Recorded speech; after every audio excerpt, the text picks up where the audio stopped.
Relax. Just like breaking into a sorority, huh?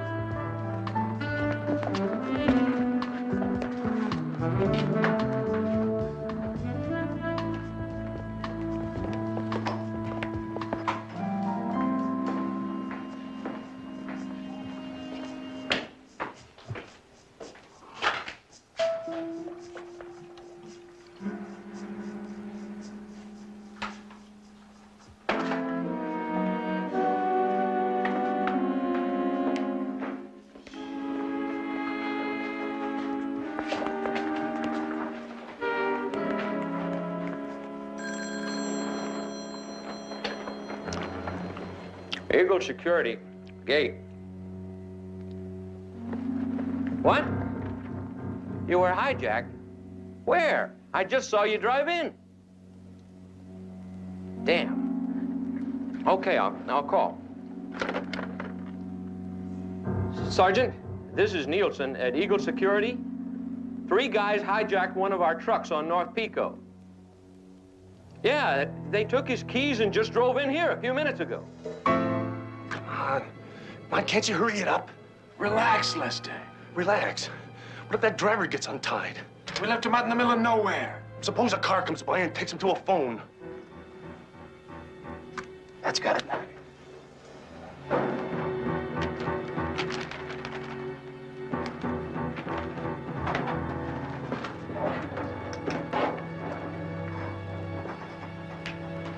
Hold it right there.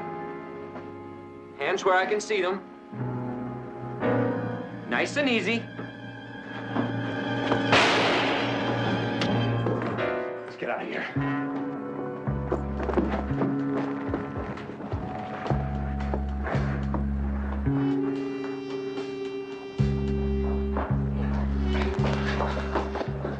Help me, Al. Help me. You're gonna be all right, Lester. You're gonna be all right.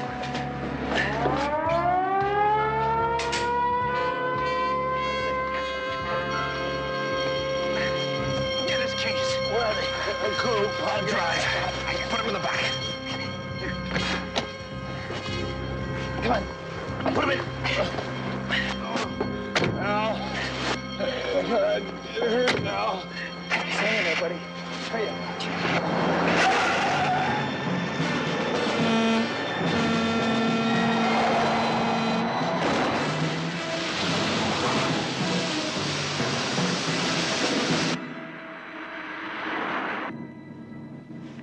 We've got to get him to a hospital. What are we gonna say?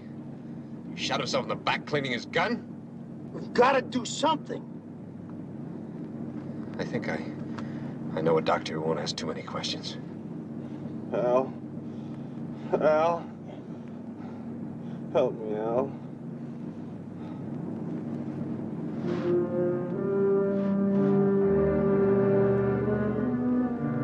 Oh, my God. He's dead, Raj. He's dead!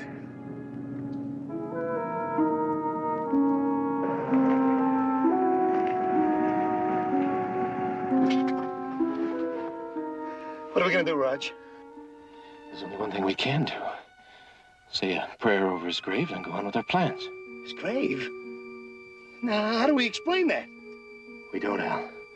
We'll bury Lester out here. Are you crazy? Now, what are we supposed to say to Ruth when he doesn't come home? We don't tell her anything. We don't know anything. I tell you what, we'll leave his car at the airport. See, that way they'll find it eventually, think he split town. I don't know, Raj. Oh, Al, it's the only way. Look, I feel as badly about this as you do. We've already taken the first step. Now, if we back out now, it's not going to start Lester breathing again.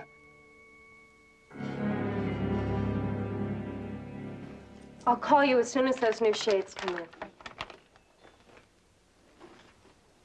I'm sorry, Mr. Jones. I tried to get the day off, but one of the girls called in sick. Well, that's all right, Mrs. Schiller.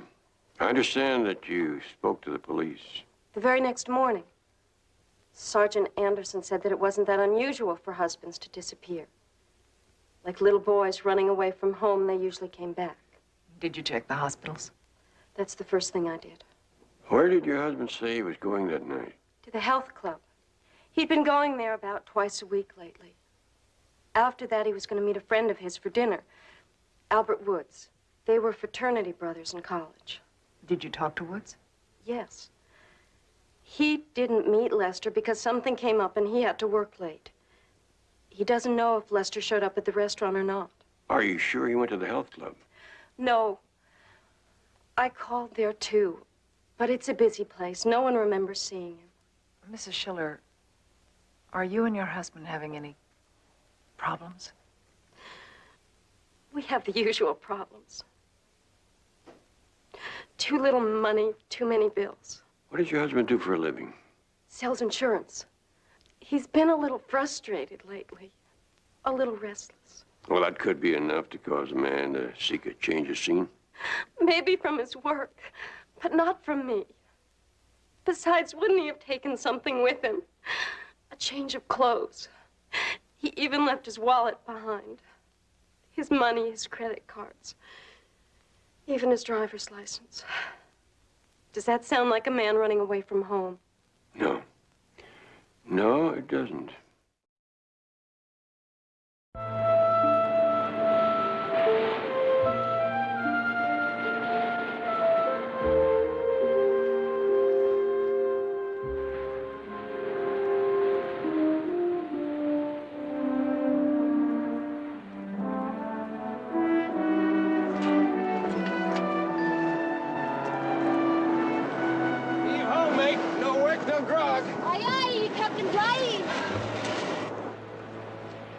Morning, sport. Glad you could make it. I've got to talk to you. Would you smile for Melinda? Hi, Al. Where's Lester? I don't think you've heard from Lester for the last couple of days, have you, Al? I know. Why do you ask? Well, he said he'd call me. It sounded like he had something important to tell me, but that was days ago. Well, I'm sure he'll turn up sooner or later. You know how it is when you work for a living. On second thought, maybe you don't. Where's that grog you promised? Yeah. I've got a better idea. Why don't you change into something more practical, and I'll take you to lunch. I don't look good in practical. Oh.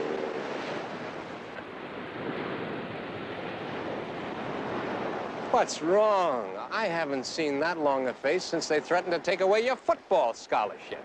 Very funny. Ruth's been calling me about Lester. Oh, she's been calling me, too. I tell her I haven't seen him. Have you had another chance to look over the blueprints? I've gone over those so many times I can see them in my sleep. Raj, there is no way to get into that vault without setting off the alarm. You're sure? Oh, look, this is the locking device. There are 10 switches. You have to push each switch in a certain sequence. That means there's 1,024 different possibilities. Then what about neutralizing the alarm? Too sophisticated. You disturb any of the wires inside the box and the alarm goes. Then how about cutting into the vault? A torch would cause the heat-sensitive contacts to expand. But listen to me, Raj. Let's forget about the whole thing. 2 million in diamonds was a nice dream while it lasted. Fine. Then you just go on designing executive washrooms. And I'll go on sponging off of the rich. Babysitting their beach houses while they're on the Riviera. Is that what you want? Raj. Look.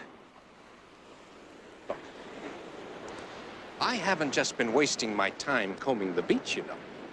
I found out that we can rent an office on the same floor as the Diamond Exchange. So? So? You know that building. You helped design it. Where are the ventilation ducts? Well, they run between the ceilings and the floors. So what is to keep us from using those ducts to get to the top of the vault and then cut our way inside? It's possible, isn't it, Al? Well, the heat could still reach the switch contacts, but it's possible. You bet it is. Oh, we'd need to be a little front money, you know. A couple of months' rent, security, equipment, a little extra to splash around. 10, 12,000 at the most. 10, 12,000? Where do you expect to get it? I thought we'd mortgage your home.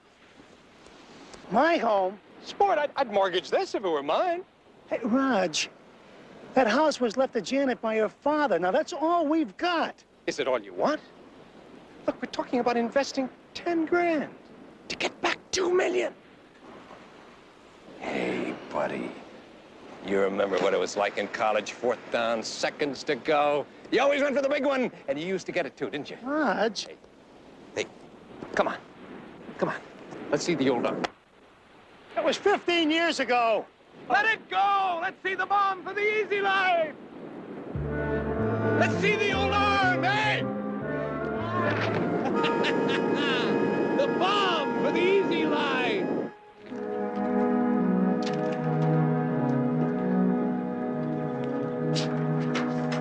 Honey? Darling. I've got something I want to talk to you about. Al. This is Mr. Jones. He's a private detective that Ruth's hired to find Lester. Mr. Woods, Sir? this is my associate, Jedediah Jones. Hi. Excuse me. Sure. Oh, we've been admiring your renderings. Your wife tells me that you're an architect with Carl Upjohn Associates. I'm still a long way from concrete and steel. I do mostly detail work. Won't you sit down? Surely. And, what can I do for you? I understand that you are Lester Schiller's closest friend. I thought you might be able to tell us where he is. I haven't seen Lester in almost a week. But you were supposed to meet him for dinner the night he disappeared. That's right, but he never showed up. How do you know that? What? How do you know that he never showed up? According to his wife, you were working late that night and you never got to the restaurant yourself. I tried to call there several times to tell him, and, well, he never answered the page, so I just assumed. Yeah, I see. Look, did you try the health club? I mean, that's where he said he was going first.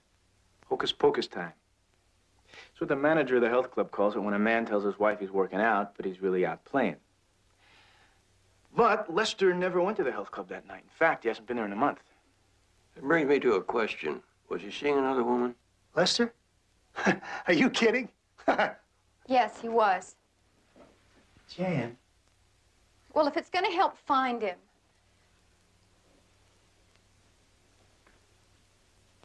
We went to a party about a month ago at the beach. Ruth and Lester were there, and we were all introduced to this very pretty girl named Melinda. About 2 weeks later, Hal and I were out for dinner, and we saw Lester and Melinda sitting in the back of the bar. They didn't see us. They were too busy seeing each other. This Melinda, do you happen to know her last name? Marks. Melinda Marks. She said she was studying to be an actress. Do you know her address? No. Well, if she's an aspiring young actress, I'm sure she won't be difficult to locate. Thank you very much for your help. Pleasure.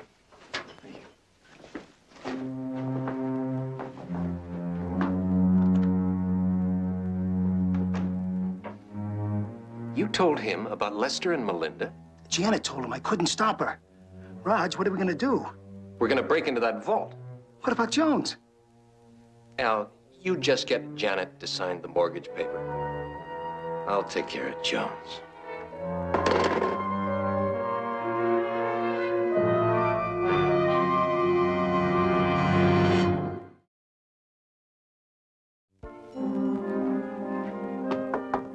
Yes, who is it? Miss Marks? Yes? Barnaby Jones. Like to talk to you a minute? 1 minute, I'm on the phone. Lester, I better hang up. There's someone at the door. It's just that it's so sudden. I need time to think about it. Look, darling, give me the number of where I can reach you. Oh, all right, all right, all right. Yes, I promise. Lester, I love you. Goodbye. Yes? Miss Marks, I'm Barnaby Jones, private investigator. This is my associate, Jedediah Jones. I wonder if you could help us. Come on in.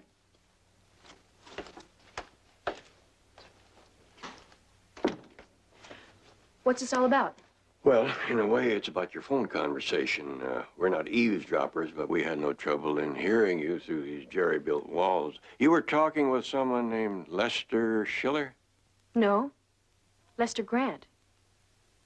Oh, I'm afraid you've got me mixed up with somebody else. I don't know anybody by the name of, what was it, Schiller? Schiller. Come on, Melinda. You met him at a party with Janet and Albert Woods. Later on, you were seen out with him. Did his wife hire you? She is very worried.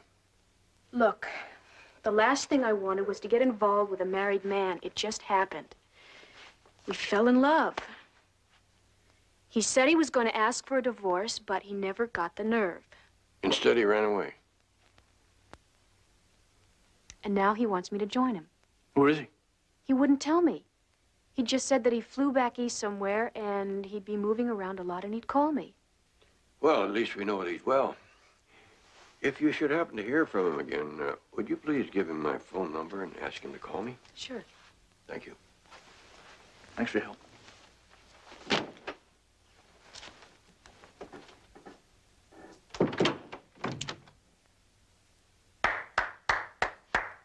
Who said there'll never be another Sarah Bernhardt? All right, what's this really all about? Where is Lester? Good old Lester, yes. He's on assignment. What kind of assignment? Top secret. But I'm sure that as soon as he returns, he'll express his appreciation by making an honest woman out of you. Well, he'd better, because I'm really getting sick of listening to all his promises. Huh? What sort of promises? About getting his hands on a lot of money to pay for the divorce. What else? Did he say how he was going to get the money? Said he was going into business with you and Albert. Did he mention what kind of business? No. But I've been putting two and two together, and they add up to something not exactly legal. And here I thought you were just another pretty face. I like watching you brush your hair. Maybe that's why I like to do it. Jan? Al, I'm afraid. This house is all we have, and if we borrow against it, we could lose it. Well, honey, that's not gonna happen. I know what I'm doing. Darling, it's not you I'm worried about. It's Roger. You know how he's always getting these quick money schemes, and he's always losing money. Other people's money. This is not a scheme. It's the import-export business. There's so many of those already. Yeah, but they don't have Roger's connections. Honey, you know how he gets around. He knows everybody. I wish I had your confidence. I wish you had faith in me. Darling, I do. No, I mean like when we first began dating. You remember, Jan? Do you? I mean, wow, what a year that was, huh? We were #1. I led them all the way to the championship. And you were the prettiest princess in the Queen's court. Remember, Jan, you said I would become the world's greatest architect. I still believe that. And what's happened, honey? Where are all the tall buildings, huh? Where are the dreams? The success? It takes time. Maybe I just haven't got it. Al, I won't hear that. Now, wait. Now, listen to me. Maybe I'm just a draftsman after all. I mean, maybe I left it out there on the campus somewhere. I don't believe that. You don't want to believe it. But what if it's the truth? What have I got to look forward to? I mean, I'm only 37, and this is all I'll ever be.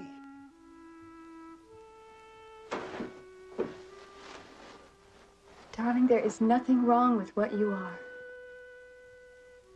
And remember, we still have each other. We still love each other, don't we? I love you. And I love you. But, honey, I want something more. For the both of us. I want that chance to be a hero again. And I want you to be the homecoming queen.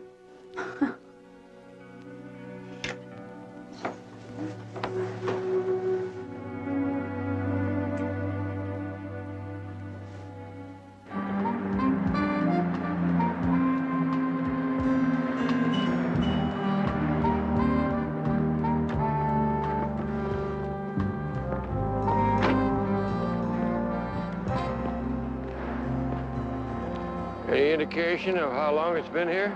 Well, I found the parking ticket. Front seat of the car. It's marked 12:45 on the night he disappeared.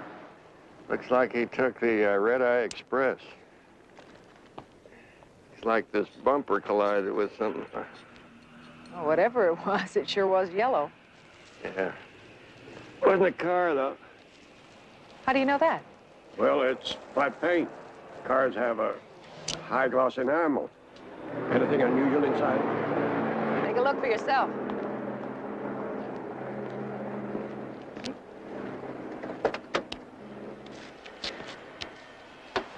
You see the seat covers? The top one here's missing. Yeah. Whoever tore it out didn't have any regard for neatness. Maybe he just didn't want somebody to see something that was on it. You think it's blood? I don't know yet. Have to run some tests. Call the insurance company that Lester used to work for. You think it's his? It's a possibility. See if they have a record of his blood type. Call Mrs. Schiller. Ask her about the seat cover. Anything else? Yeah, might as well touch all the bases. Ask her about the dent in the bumper.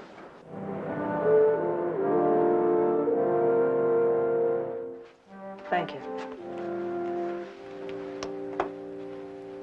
This one is a 6-carat marquise. It's a perfect stone.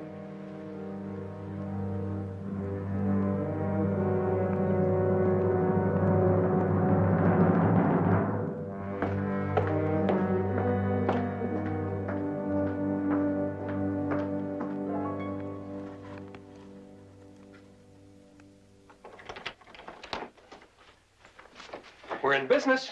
You signed the lease? I did everything but join the Better Business Bureau. We can come and go as we please. Got it all mapped out, sport?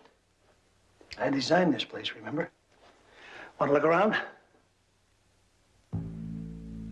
If I once saw Jimmy Cagney dig his way out of prison like this. I only hope we're not digging our way in.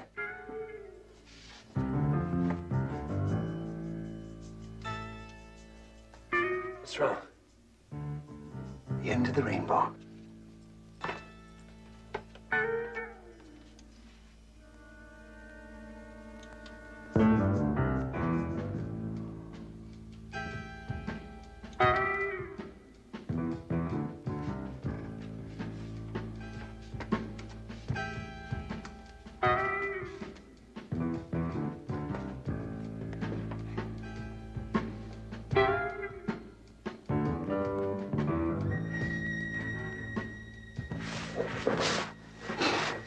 Raj?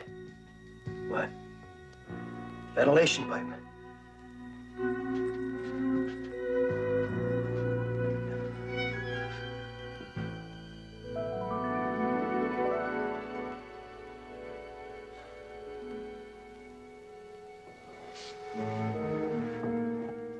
Sport. We're gonna be rich. I mean rich.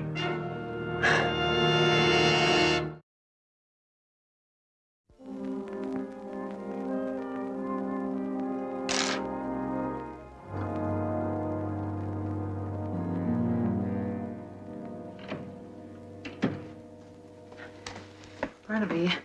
Blood, all right. What did you find out about Lester's blood type? Be positive. It's the same thing I've got here. It's from the back seat of the car. I also found out from Mrs. Schiller there was a seat cover on when she drove the car earlier that day, and there wasn't a dent anywhere. It's very interesting. Barnaby Jones' office? Means it happened after Lester took the car that night. Okay, yeah, sure, I'll tell him. Thanks for your help. Betty, I have a feeling that our runaway husband isn't running anymore. Barnaby, that was the police lab. They analyzed the yellow paint you found on Lester's car. They said it's a commercial type that the city uses to paint everything from road building equipment to street signs and fire hydrants. Betty, call the Department of Public Works. See if they have any report of damage to any of their equipment the night Lester disappeared. I'll get right on it. Jedediah, I think it's time that we gave Melinda another audition. Okay.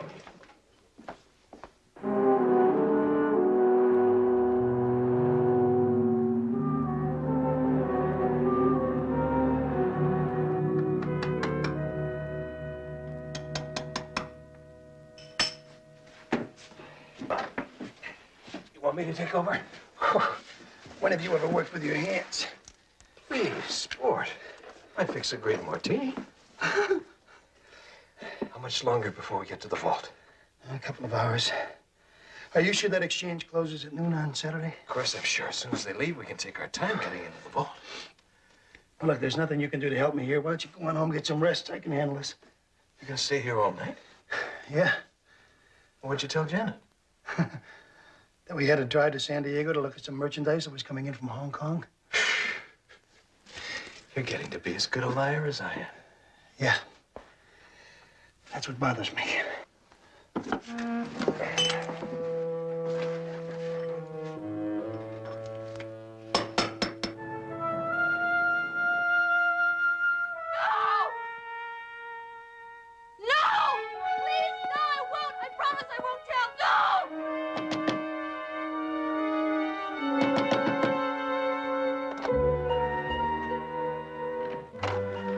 Mr. Jones. Are you all right? Yeah, sure, I'm fine. Oh! Oh, that shouting you heard in there. Oh, I was just rehearsing for a part in a play. I got it this afternoon. Well, congratulations. Thanks. It's not a very big part, but my agent says it's a good showcase. Well, we understand that there are no small parts, just small actors. What's this going to do to your plans? My plans? To join Lester back east? Oh. Well, my career comes first. Lester's just going to have to understand that. Right now, Melinda, I don't think it's going to make much difference to Lester one way or the other. What are you talking about?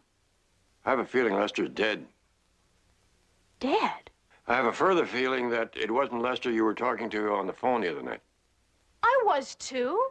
Look, maybe you just thought it was Lester. Maybe it was somebody imitating his voice. It's possible, isn't it? No, it was Lester. I'm sure of it. Now, I want you two to get out of here. Melinda, this is going a long way beyond play acting. Now, if Lester is dead, and you know anything about it, that makes you an accessory. Is that the way you want it?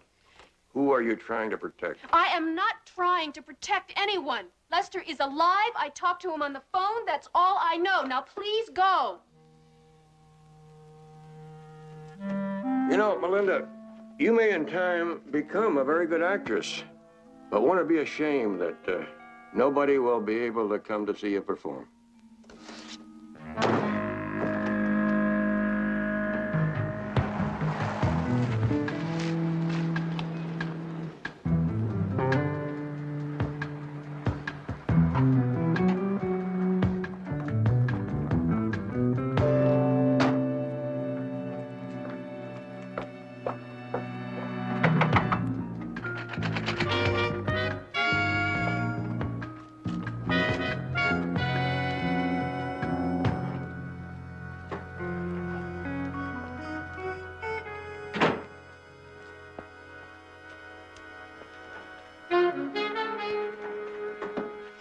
Roger?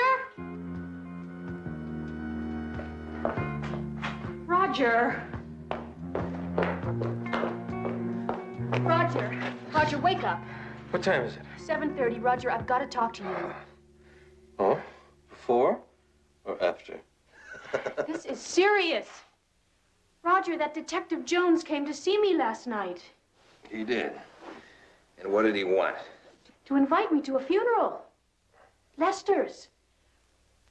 He said he had a feeling Lester was dead. Melinda, beautiful Melinda, would you take my word for it? Lester is very much alive. In fact, you're going to be seeing him tonight. See him where? Oh, a little party that I'm giving to celebrate our business venture and to split the profits. The way I figure it, your share, you and Lester, should come close to $100,000. $100,000? That should pay for his divorce and send both of you off into the sunset with a nice little nest egg, huh? Yeah. So, you think you can be ready around 8 o'clock tonight? With bells on. Good. I'll give you a call, tell you where to meet us. What else did this Jones have to say? He didn't believe I was talking to Lester on the phone that night. And he also thought I was trying to protect someone. Did he say who? No, he was fishing. And what did you say? I told him he was wrong. That's a good girl.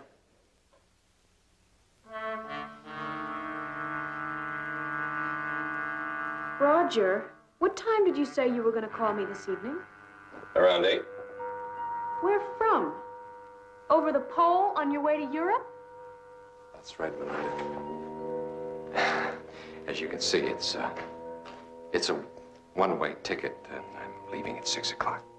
Then it was all a lie. Everything you said. Lester never went away. He's dead, isn't he? Oh, was he ever really alive? Oh, my God.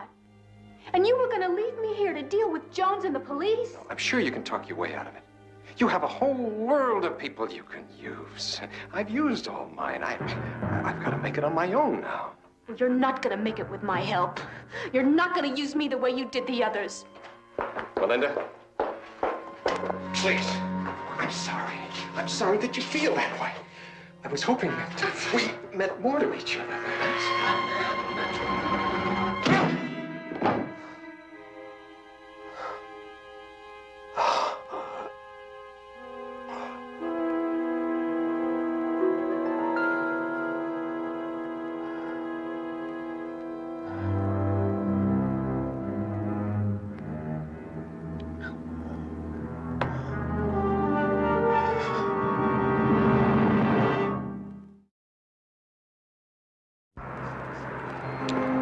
Morning. Good morning. I understand your fire hydrant got knocked off the other night. How'd it happen? If you mean, did I see who hit it, the answer is no, but I've got some suspicions. What kind of suspicion? Well, since it happened a short time after the break-in, and since the thieves left in such a hurry, I figure they might be the ones. Got a break-in that night? 3 of them. Caught them myself, up on the 2nd floor where they keep all the installation plans. Wounded one of them, but they managed to get away. Did they take anything? We went through those filing cabinets with a fine-tooth comb. Not a single set of plans was missing. Could they have photographed one of them? We thought of that, but there was no way of telling for sure. You get a good look at him? Like I told the police, it was dark. Look familiar? Darn if it don't look like the one I shot. Sure wouldn't want to swear to it, though. Now, I wonder if we could take a look upstairs. You have to speak to Mr. Keller about that, right in the main building. Thank you very much.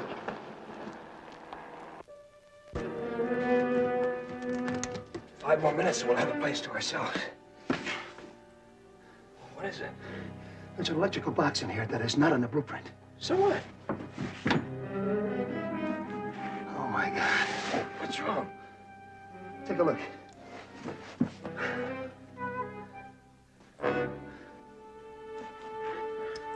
What is that? High-intensity light beams.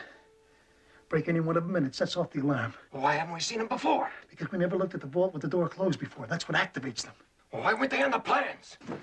Because they were installed by a different company. Well, can't you cut some wires or neutralize it in some way? Not as long as the door is closed. Any interruption of the circuit, the alarm goes.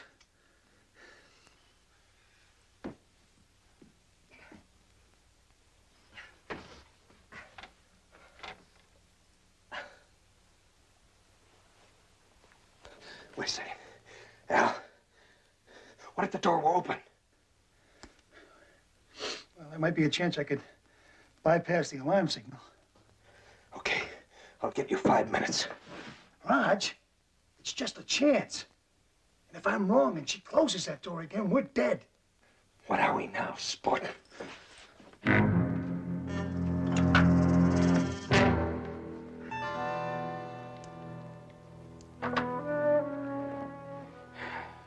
Any idea where you want to start, Mr. Jones? Let's start with a hunch. You do any work for Carl Upjohn Associates? Sure, they're one of our best customers. These are their files over here. Which one?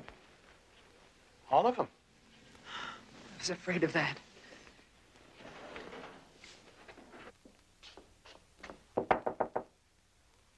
No, we're closed. It won't take a minute. Yes. My name is Oliver Clayton. Oliver Clayton, Import-Export. I just rented the office up the hall. And you're, Lillian Stanhope. Miss Stanhope. I just received a call from a client of mine in Toronto asking me if I could locate a 10-carat emerald cut diamond. And I thought you might have one?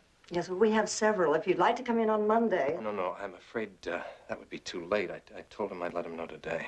Well, tell him yes. Now, if you're concerned about the quality, I assure you that... No. I'm sure that it's perfect, but since he's a very good client, before giving my word, I felt I should at least take a look at it myself.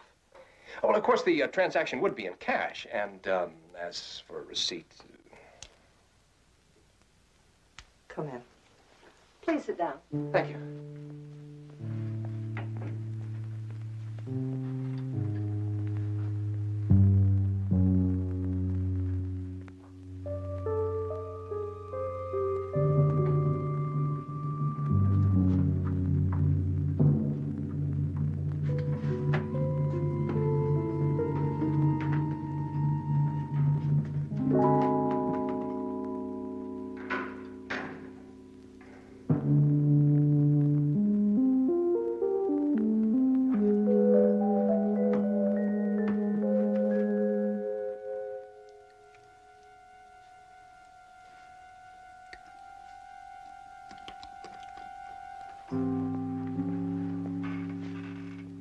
Oh, my.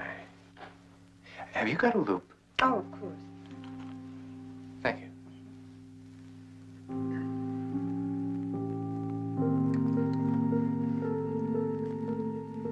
Oh, yes, that's beautiful. That's really beautiful. How much does it cost? 75,000.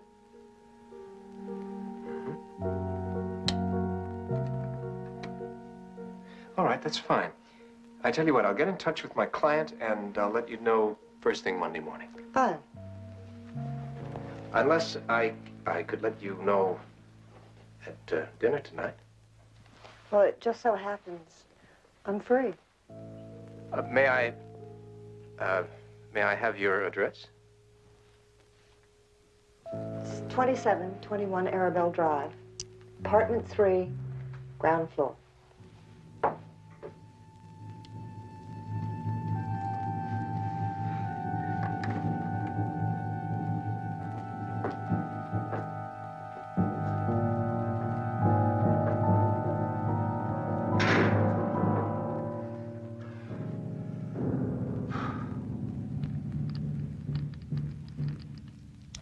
So, I'll see you then around 8? Fine.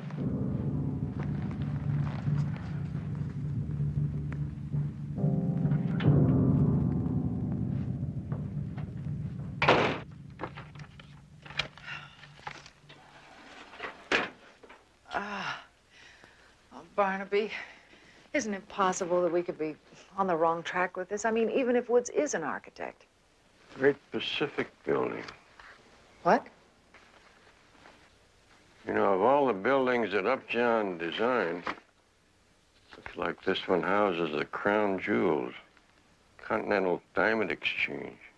Mr. Johns, that vault's foolproof, even with the plans. Yeah, I've heard that before. Betty, call Jedediah.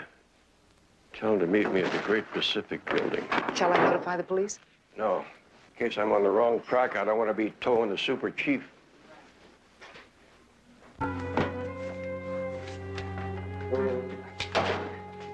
Here.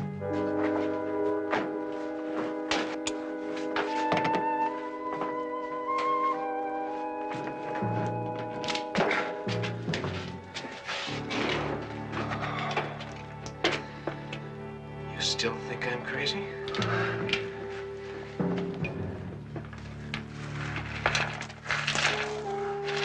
Building closed at noon on Saturday, Mr. Jones. All the tenants left the building? Most of them. I still think you're just wasting your time. Anyone try to get into that diamond exchange, we'd know about it. Let's go.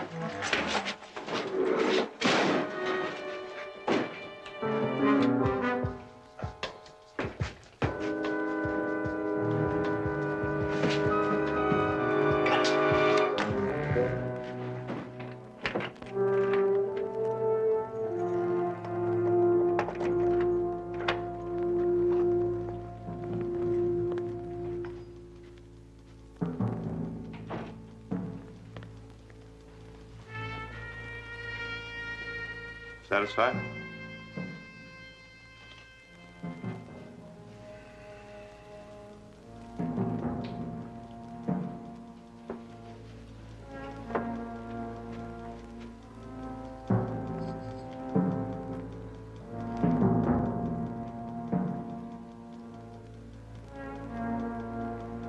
Where's that vent go?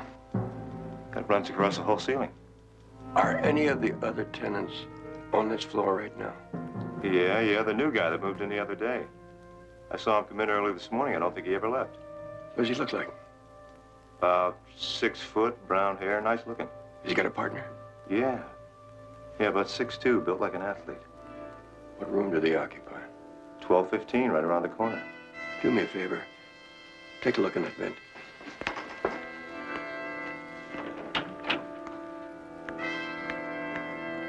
Come on, let's go. It's time to go on business for yourself. That's far enough, Jones. Don't just stand there. Get his gun.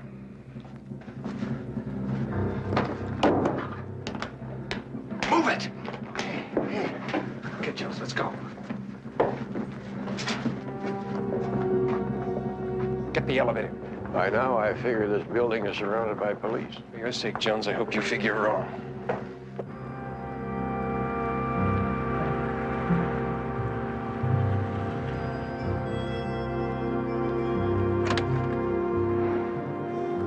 What are we going to do with him? What do you think? Raj. Just get behind the wheel and drive.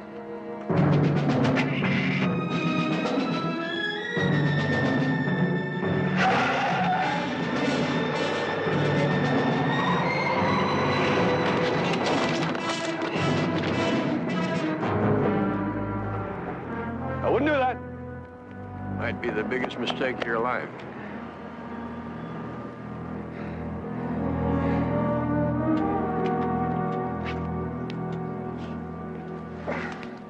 Well, we gave it a try, huh, sport?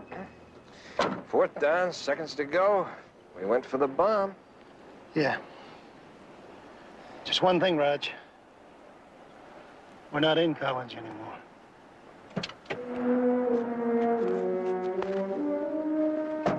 Mr. Jones?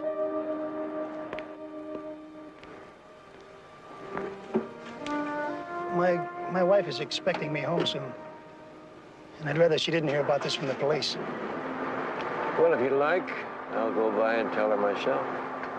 Thanks.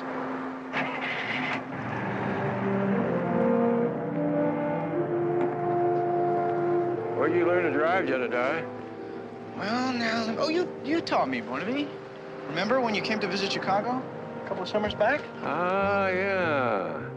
Well, that just proves there's no substitute for good training.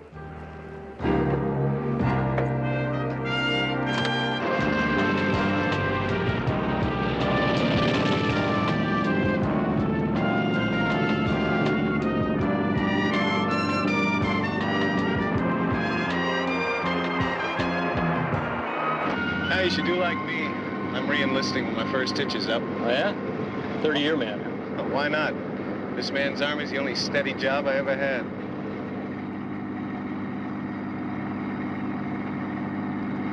Hey, come on, I'm giving you the whole road. All right, follow that bike, you understand? Yeah, sure.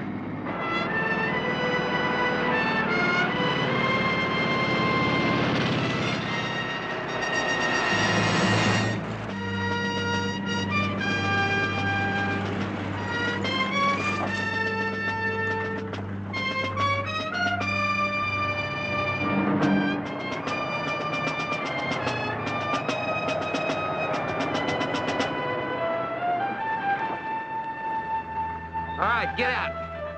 With your hands up. Move! Face this way. If they turn around, shoot them.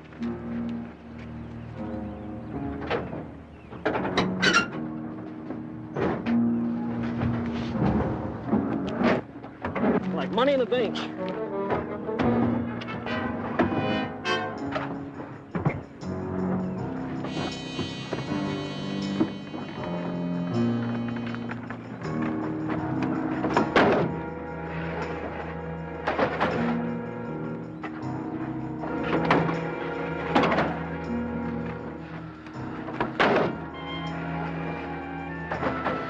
Try to be a hero, damn it.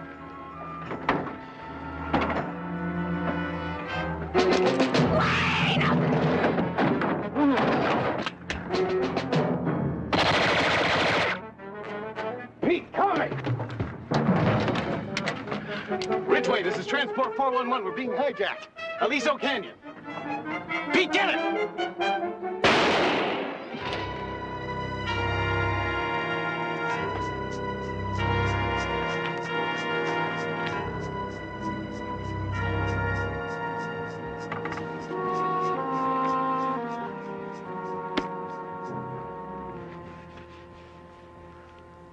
He's dead. Oh, no. Wayne, you said nobody was going to get hurt. You promised me. Come on, let's start moving. What about the rest of the guns? If he got through to anybody on that radio, this place is going to be swarming with cops any minute. Meet us back at your place. Hey, wait a minute, Wayne. What about me? Nothing's changed. Our bases were covered and you didn't see what we were driving. You know the lyrics.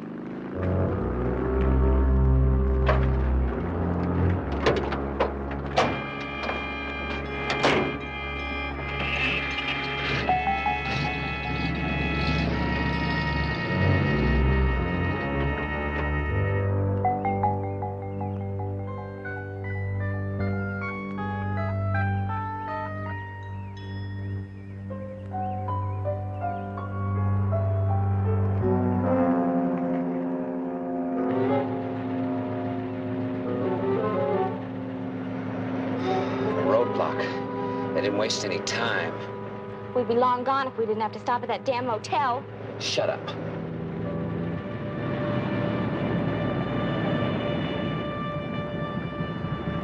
Identification, please. What's up, officer? Been a robbery. May I have a look in the back, Mr. Lockwood? Sure.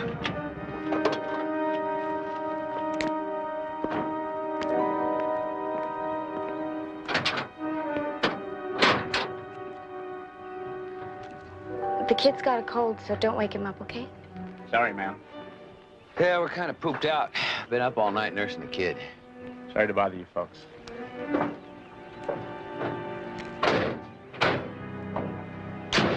I hope the boy feels better. Thank you.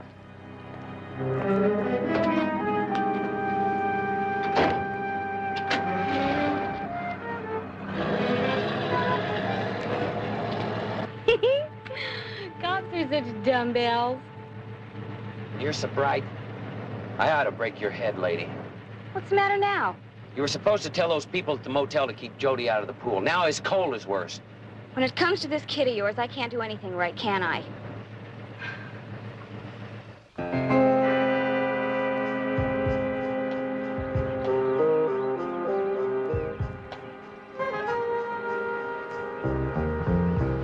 Thank you.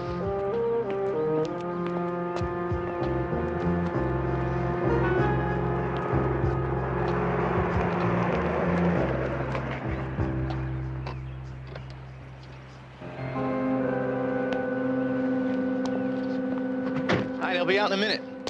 Oh, not more red tape. Yeah, what can I tell you? It's as hard to take somebody out of prison as in. Oh, I'm sorry, Mrs. Nesbitt. I'd like you to meet our new associate in the office, J.R. Jones.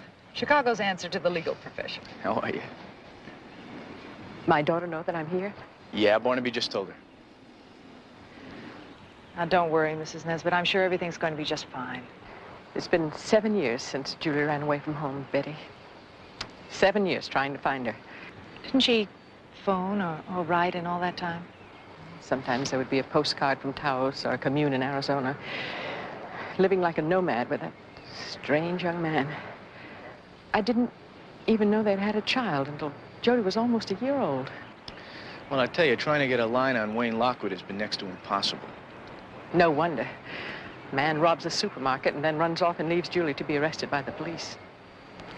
How could he do that to...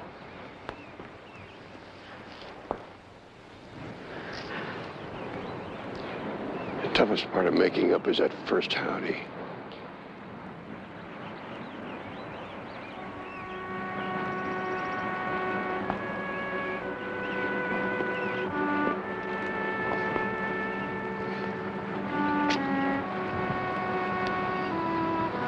Julie?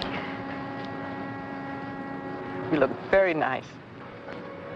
Thanks for sending over the new clothes. They fit all right? I haven't changed much. Except maybe I've grown up a little. I have too. In all these years. Julie, I know that you had to give my address because the parole board requires it. If you'd like to stay a while with me,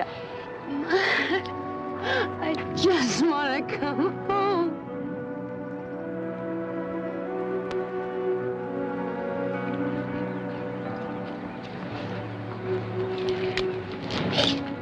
You will discover, JR, that for times like these, you should always carry an extra supply of handkerchiefs. all right, so I'm a marshmallow. So what? Mr. Jones, I don't know how to thank you all for finding Julie for me. Well, since we've only brought together part of the family so far, maybe you better save part of the thanks till we find your little grandson. There's still no trace of Jody? Well, we think we have a place to start in our search for Lockwood. Did you bring the blow-ups? Yeah, I did. I made a dozen. That's the best of them. You recall when this picture was made? About 18, 19 months ago. Before the robbery and my arrest. Why? We thought we might be able to trace Lockwood through the license plate. You see, with only the numbers visible, the DMV can't possibly come up with the current address. Now try very hard, Julie. See if you can recall the letters on the license plate. Yeah? We'd had such tough luck with that truck. I figured the license plate said it all. Jinx. J and X.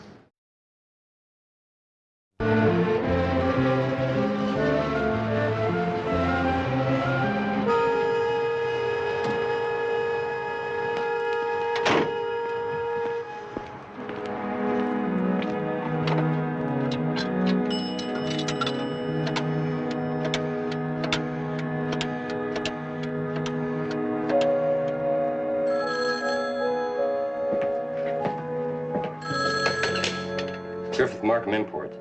Yeah, Mr. Wayne. Griff there? It's Wayne Lockwood. Hey, old buddy. How you going? Yeah, about that merchandise. You ready to talk some business? That's my native tongue. When? About an hour, okay? At the park? See you there. Hey, Roy, did you ever meet Lockwood? Who? Wayne Lockwood, you know? No.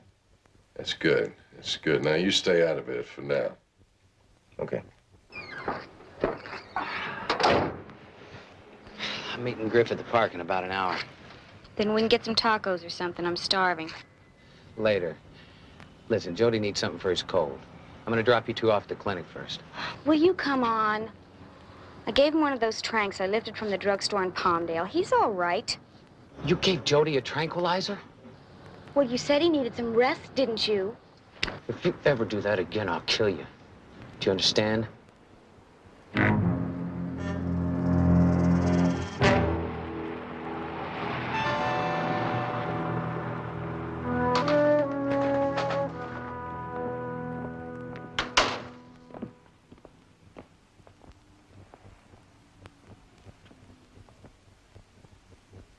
Someone you know?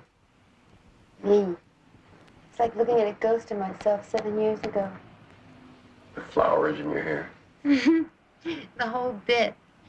We were going to make the world look like a label in a bottle of herbal-scented shampoo. It takes some of the kids a long time to find their way back to reality. You have to watch out so you don't become a cynic. Wayne did that when he graduated from petty little rip-offs to armed robbery. You the guy that's asking for me? Yes, if you're the Cy Rogers that the DMV says that pickup truck out there is registered to. So? Oh, excuse me. This is Julie Nesbitt. I'm Barnaby Jones, private investigator. Look, what is to investigate? I bought that truck over 9 months ago. Yes, I know, from Wayne Lockwood. Cy, don't you remember me? You're Lockwood's old lady. When you saw Wayne, was Jody with him? Yeah. Neat little kid. Great. I haven't seen him in a year and a half. Where is Wayne now? Drifting. No. Last I heard, someone saw him over in Venice, maybe 2, 3 months ago. Who saw him? Must have been Rudy. Rudy Bates. Remember Rudy? Click, click, click, always with the camera. But he's gone straight now like the rest of us, earning his daily cheesecake. Any idea where? Different places. He shoots for some ad agency, but don't ask me which one. Well, that's all right. We can probably locate him with a couple of phone calls. Thank you very much. Sure. Bye, Julie. What I owe you?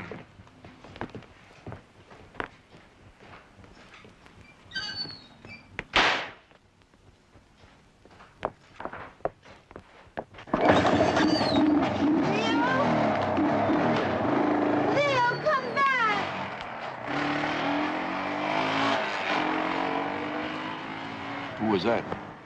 That was Leo Shenson, Wayne's best friend. Leo'd know where Wayne and Jody are.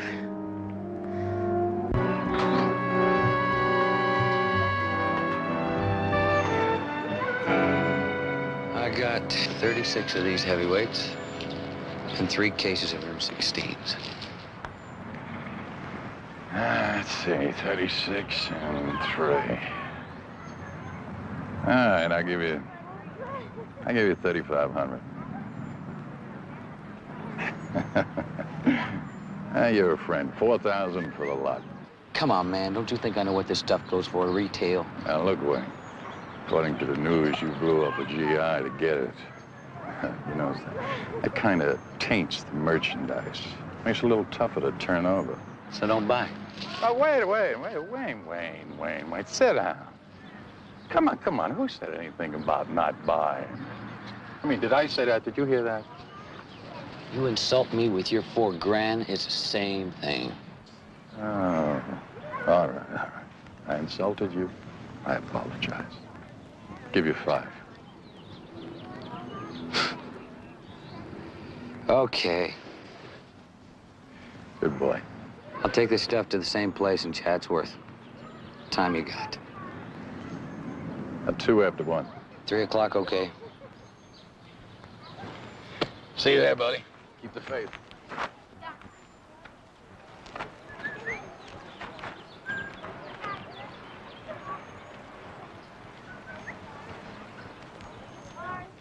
Daddy? Hey, Jody. What are you doing here, huh? Huh? Thought I told you to wait for me at the clinic. I'm all better, so he didn't go to the clinic. When I tell you to do something... Wayne, Jody doesn't have a cold. He's just got the morning sniffles. I don't care. I don't take chances with my kid. Do you understand? I wanted to be sure. The clinic was jammed with all those sickies anyway. I'm hungry, Daddy. Can I have a hamburger? Want a hamburger, kid? Huh? How about some French fries? And a vanilla malt? Yeah. Okay, let's go.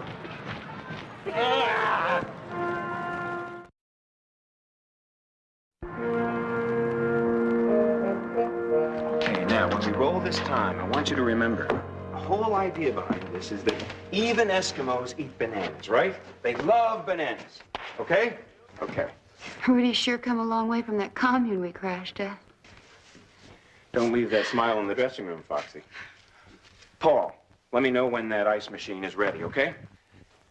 I'm back. Would you like a cup of coffee? Yes, thank you. Do you have any milk? I think we do. Thank you. Wayne Lockwood. I'm supposed to have seen him where? In Venice, about 2 or 3 months ago, according to Cy Rogers. Yes. Oh, yeah. I was shooting out on the beach then. I only talked to him for a minute or so. I don't know where he'd be now. There's one other person who might know where he is. It's Leo Shenson. The streak. Yeah, I remember Leo. He used to give me lifts on his bike. Any idea where I might find him now? Is he staying with his folks or girlfriend? I was never that close to Leo. I seem to remember that he used to crash at his father's house. You know his father's full name? No. Wait. Leo told me once that his father worked out of L.A. as a shack. Shack? Well, if I can fall back on my railroading experience, a shack is someone who has charge of the freight cars in a freight train. Right.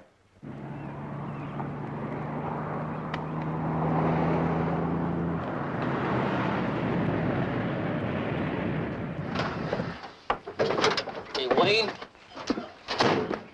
You never believe what I ran into. See that he drinks his milk. Every drop, you hear me? And then you sack out for a couple hours. Aw, can I come with you? No, son. Leo, open the shed.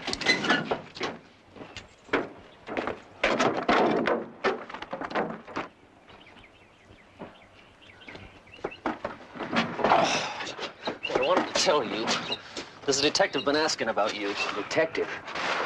I'm not a cop. Private one. You're not gonna believe this. He was with Julie. Julie? She's out? Must have been paroled or something. Anyhow, she's got this Jones guy helping her look for your kid. Julie's out. What do you know about that?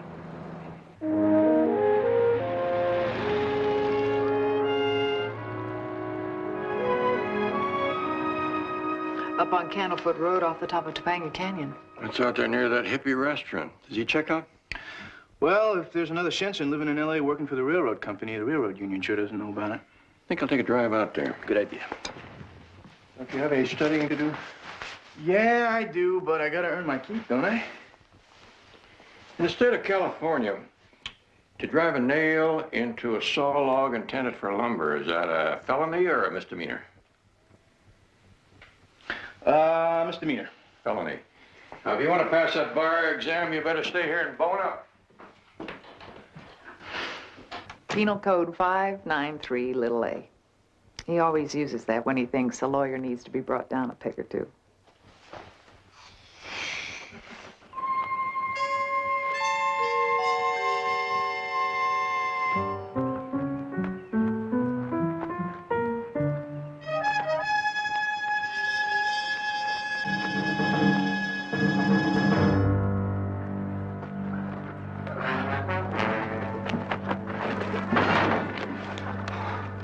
That's it.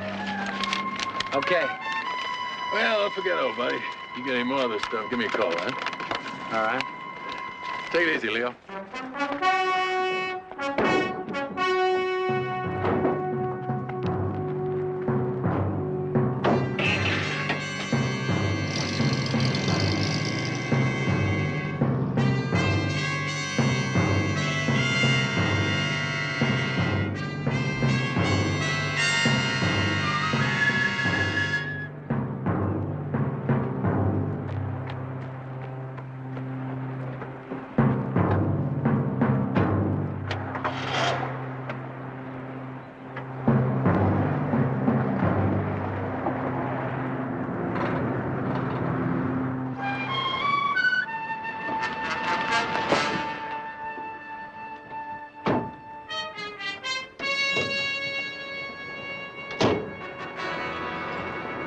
Hey, Wayne.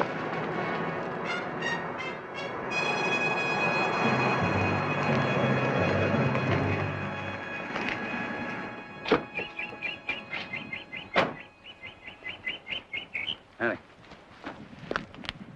You Jim Rokas? Are you? I'm not Jim Rokas around here. Oh, come on. They told me I could score with you, man. Hey, I'm hurting real bad. You know what I mean. Oh, come on, man. Try the beanery down the hill. You might find it there. Hey! I know one of you is Rokas. So empty your pockets and everything on the ground. Look, we don't do junk, so we won't have any. Now!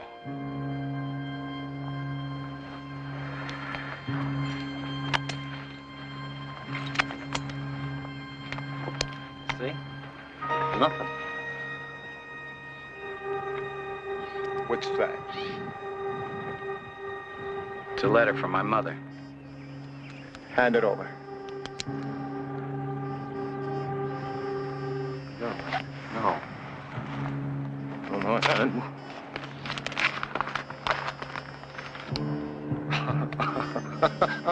Oh, man. With this kind of bread, I could trip forever.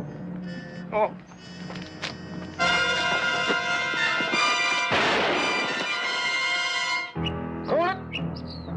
Right there.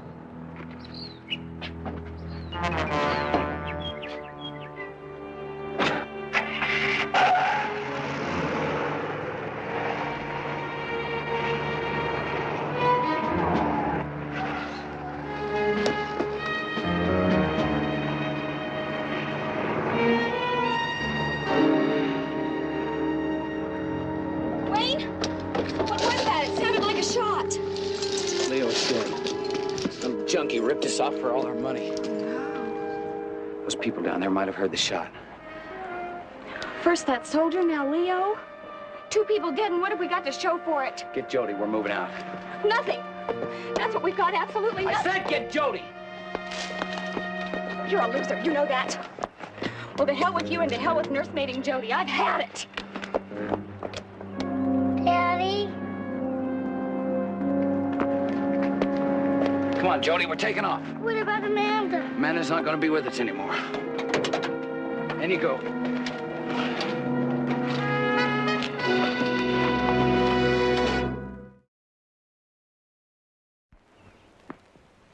Are you a friend of the Shinsons?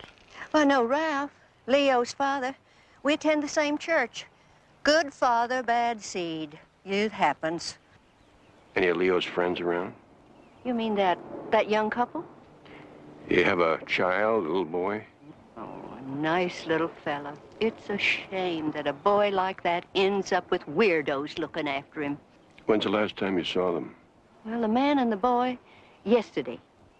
The woman a little while ago. I saw her heading down the hill when I come out to see what the shooting was all about. Oh, she's a real snippy type, sashaying around like she was queen of the world. Sounds like the girl I just saw. She blonde, wearing something that looked like an undershirt with a scarf wrapped around the middle. That's her.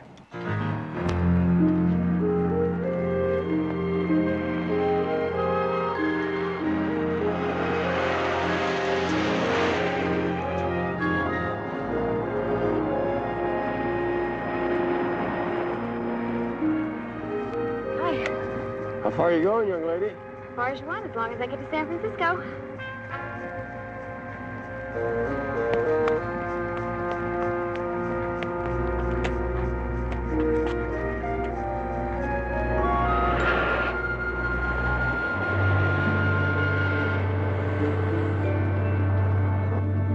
You know, usually when I ride with a straight, I get a lecture. About the dangers of hitchhiking? It is dangerous, you know. What'd you have in mind? A little detour up in the woods? No, a little detour down to the sheriff's office. What? You help me out, I may put in a good word for you. Hey, man, what's going down? I have to find Wayne Lockwood. Who are you? Private detective, hired by Jody's mother to find Jody. Stop the car, I want to get out. All right.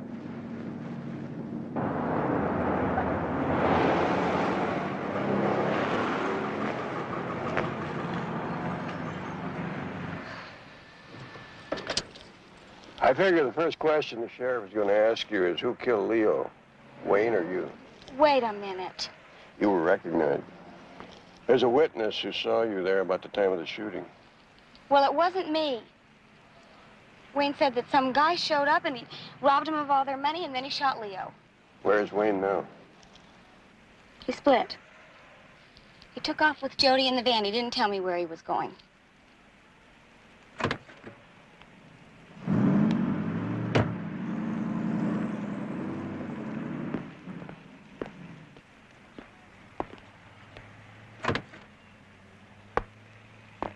Can't you give me a break? I didn't have anything to do with Leo's killing. I think the only break you can look forward to is if I find Wayne and he backs up your story. But I swear I don't know where he took off to. If he was tapped out by that robbery, he's going to need money. What's he been into lately? Rip-offs, stealing stuff, anything he could sell. To whom? A fence. What's the fence's name? Griff. Griff something, and I don't know anything else, honest. Well, that's some place to start from. Excuse me.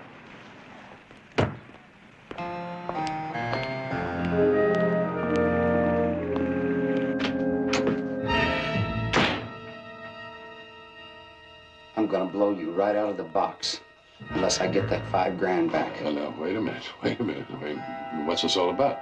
Knock it off. You know exactly what it's about. Drop it. Come on, Mike. Give me. Now, you wanted to hurt me. Why? What'd I do to you? You ought to know. You're the one that sent the gun to get the money back. Well, he killed Leo doing it. Killed Leo? Yeah. Oh, man, that's terrible. And let me get this straight. You're blaming me for that? Who else knew I had the money? Oh, come on, Wayne. People are held up every day. You see, Willie? See what grief can do to a man? Now, here's a man, he loses his friend. And what does he do? He strikes out at another friend. Now, believe me, Wayne, and this is from the heart, I didn't send any gun after you. Yeah, okay. Maybe the hophead got lucky. I don't know. Yeah, you lost it all, huh? That's a shame. Now, wait a minute, Wayne. I'll tell you what I'll do, Wayne. Now, I got another important order to fill. So I'll raise the ante 25%. How's that? Does that prove I'm leveling with you? I'll have to check with my inside man.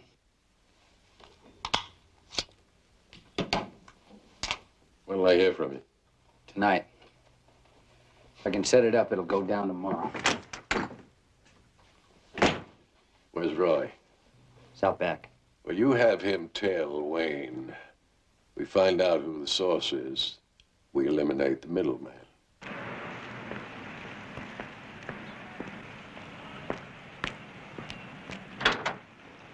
Hey, you want to sit up front with me?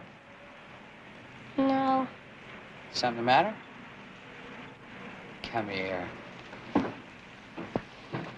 Hey, listen, we've always been straight with each other, haven't we? Right? Now Amanda's gone. Are we gonna go looking for Mommy again? I don't know. She's been gone a long time. You promised we'd find her someday. Miss her a lot, huh? Uh-huh. Okay. We'll see what we can do, all right?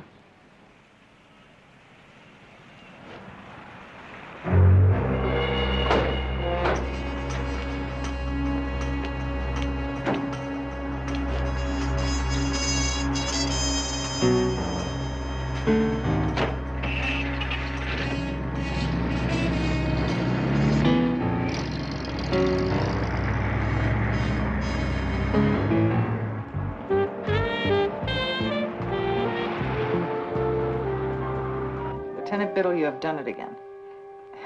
Yes, John, we owe you one. Right, bye. Well, the only Griff the police have a file on is a suspected fence by the name of Griffith P. Markham. He has an office in Studio City.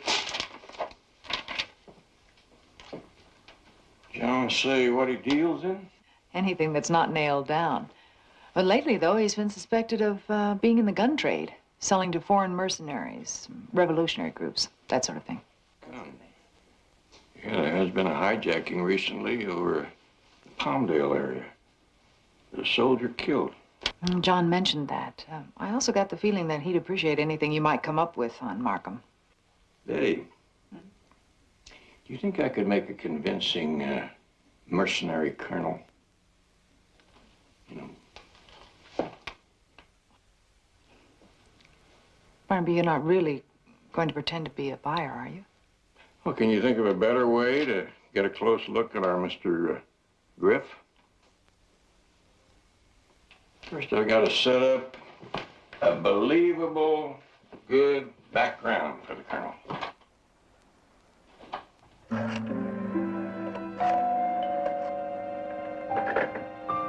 Who is it?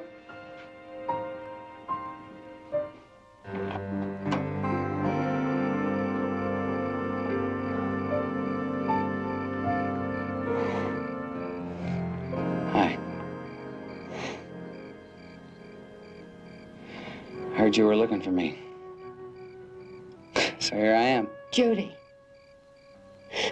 Is he all right? See for yourself. He's in the van.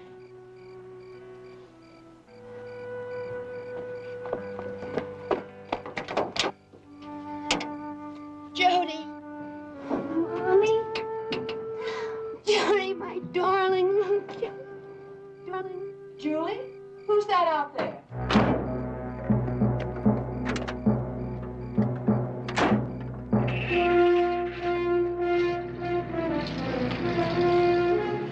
Julie.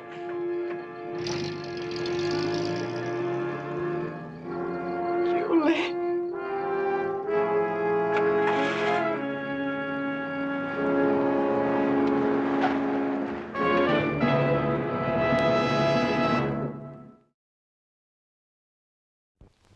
You'll be paid handsomely. Just, who are your people? You checked me out. Let's just say that they're, patriots. Why come to me? I mean, hard goods are a little out of my line. I thought we checked you out. But if you insist that I got the wrong man... No, wait a minute.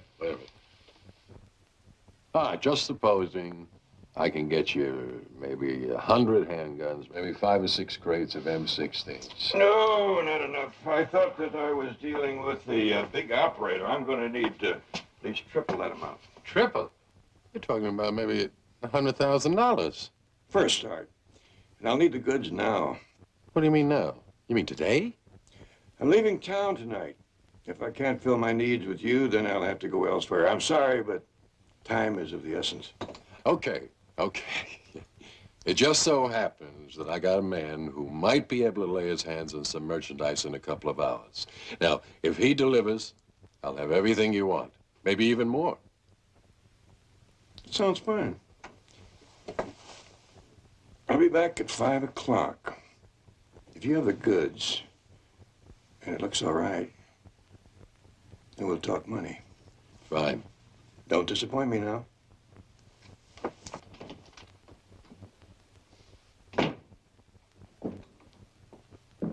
Right.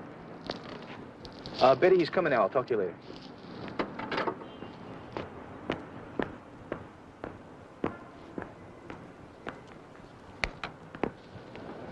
Hear anything from Julie?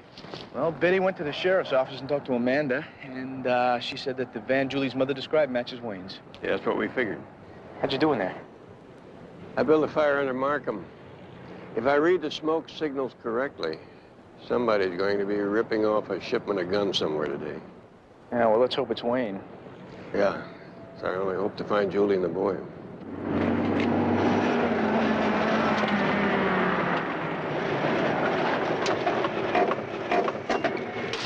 I passed a weapons carrier about 25 miles back. Yeah? They stopped for some chow. How long do you figure? An hour, maybe.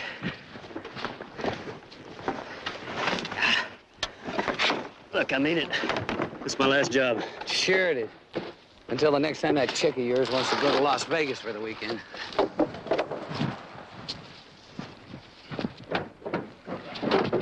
Don't fall asleep. Watch for the signal.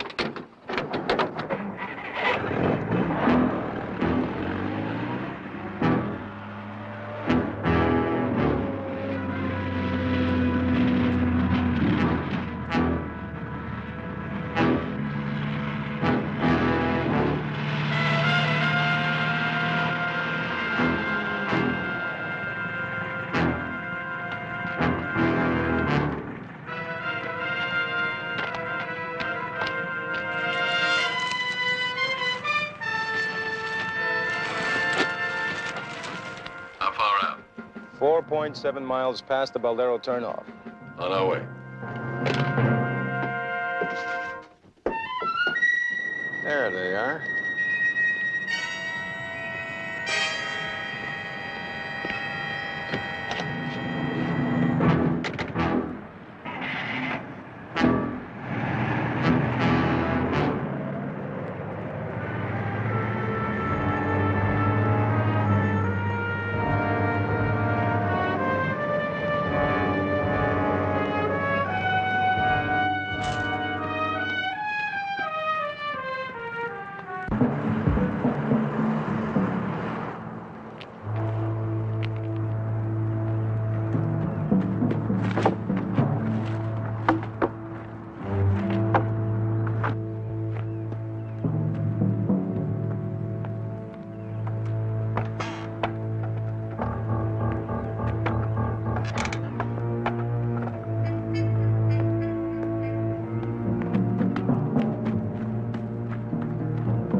Both of you out of there. This side. Face down on the ground. Tie him up, blindfold.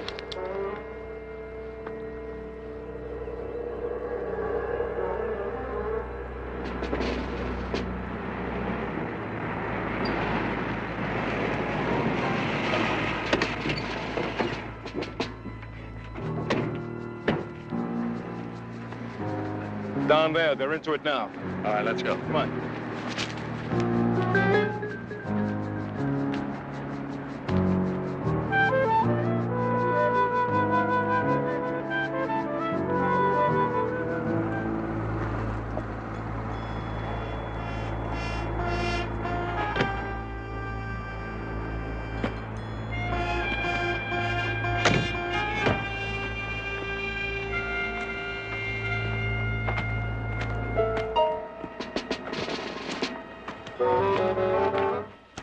Phone in this car, call the sheriff. Oh, come on, Barnaby, you'll need me. I got a license and they're carrying a gun. Until then, don't add to my worries.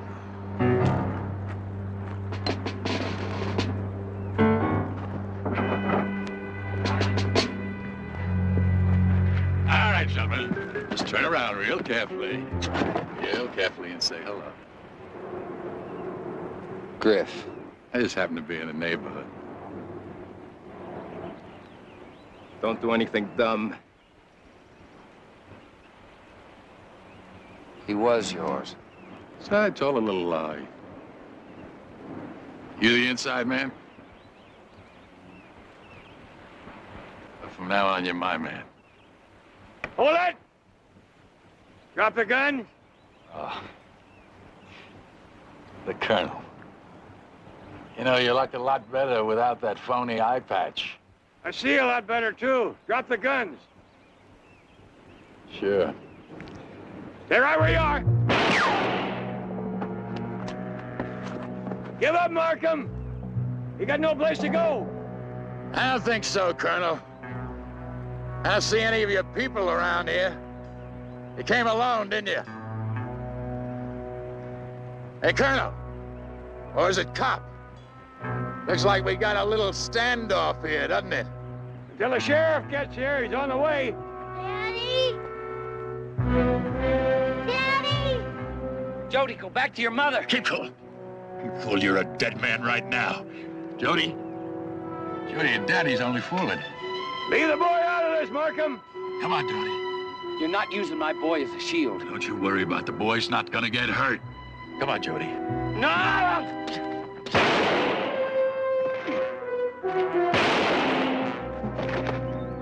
Jody? Are you all right? Sure.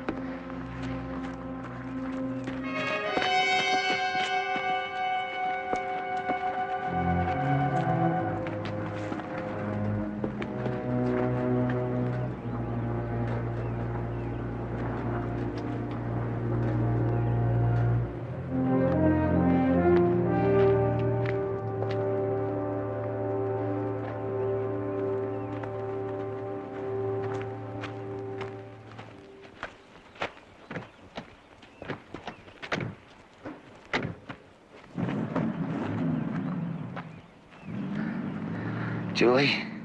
Yes, Jody. he's all right. He's in the van. I'll get him. No. No, I don't want him to see me like this. Julie, Yes. do you remember? Remember the flowers? Yes.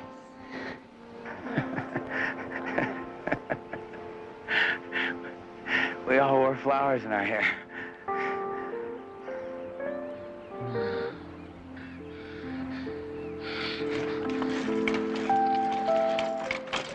When I first met Wayne, Mr. Jones, he really was a very nice young man. Here is the complete novelistic adaptation of the provided transcript, structured as a single, continuous, and unified narrative. A Quinn Martin production starring Buddy Epson, also starring Lee Merriweather, Mark Shera, with guest stars Don Johnson, Nancy Wolfe, Edward Walsh, Christina Hart, Betty Ackerman, Victor Mojica. Tonight's episode, Renegade's Child. The heat off the asphalt rose in shimmering waves, blurring the horizon into a fractured haze. Under the sweltering afternoon sun, the heavy military transport vehicle rumbled down the lonely stretch of highway, its engine emitting a low, rhythmic growl that seemed to vibrate through the very floorboards of the cab. Inside, two men in uniform sat side by side, their faces etched with the weary resignation of veterans who had seen too many long roads and too many endless shifts. The passenger, a seasoned military man with silvering hair and deep creases around his eyes, leaned his head back against the worn headrest. He stretched his arms, feeling the tight pull of his uniform sleeve against a fresh bandaged wound. He looked over at the driver, a younger soldier whose hands gripped the steering wheel with steady, practiced ease. "How you should do like me," the older man said, his voice carrying a dry, gravelly humor that cut through the drone of the engine. "I'm re-enlisting with my first stitches up." The driver let out a brief, breathless laugh, shaking his head without taking his eyes off the empty road stretching before them. "Oh yeah?" 30-year man, the older soldier continued, nodding to himself with a quiet, stubborn pride. "Why not? This man's arm is the only steady job I ever had." Before the driver could respond, a sudden roar shattered the quiet of the cab. A dark sedan surged alongside the transport, its engine screaming as it cut sharply across their front bumper, forcing the heavy truck to a grinding, shuddering halt. Dust and gravel sprayed against the undercarriage as the driver slammed on the brakes, cursing under his breath. "Hey, come on," the driver yelled, leaning out the window into the hot air. "I'm giving you the whole road. You understand?" "Yeah, sure," a cold voice snapped back. The cab door was yanked open with violent force. Two masked figures stood on the running board, their faces hidden behind dark cloth, the glint of blued steel reflecting the harsh sunlight. Heavy handguns were pointed directly at the two soldiers. "All right, get out," the leader commanded, his voice flat and devoid of hesitation. "Face this way. If they turn around, shoot them." The two soldiers raised their hands slowly, stepping down into the swirling dust. The older soldier moved with cautious deliberation, his eyes assessing the masked men, searching for any weakness, any hesitation. He saw the way the leader's knuckles whitened around the grip of his pistol.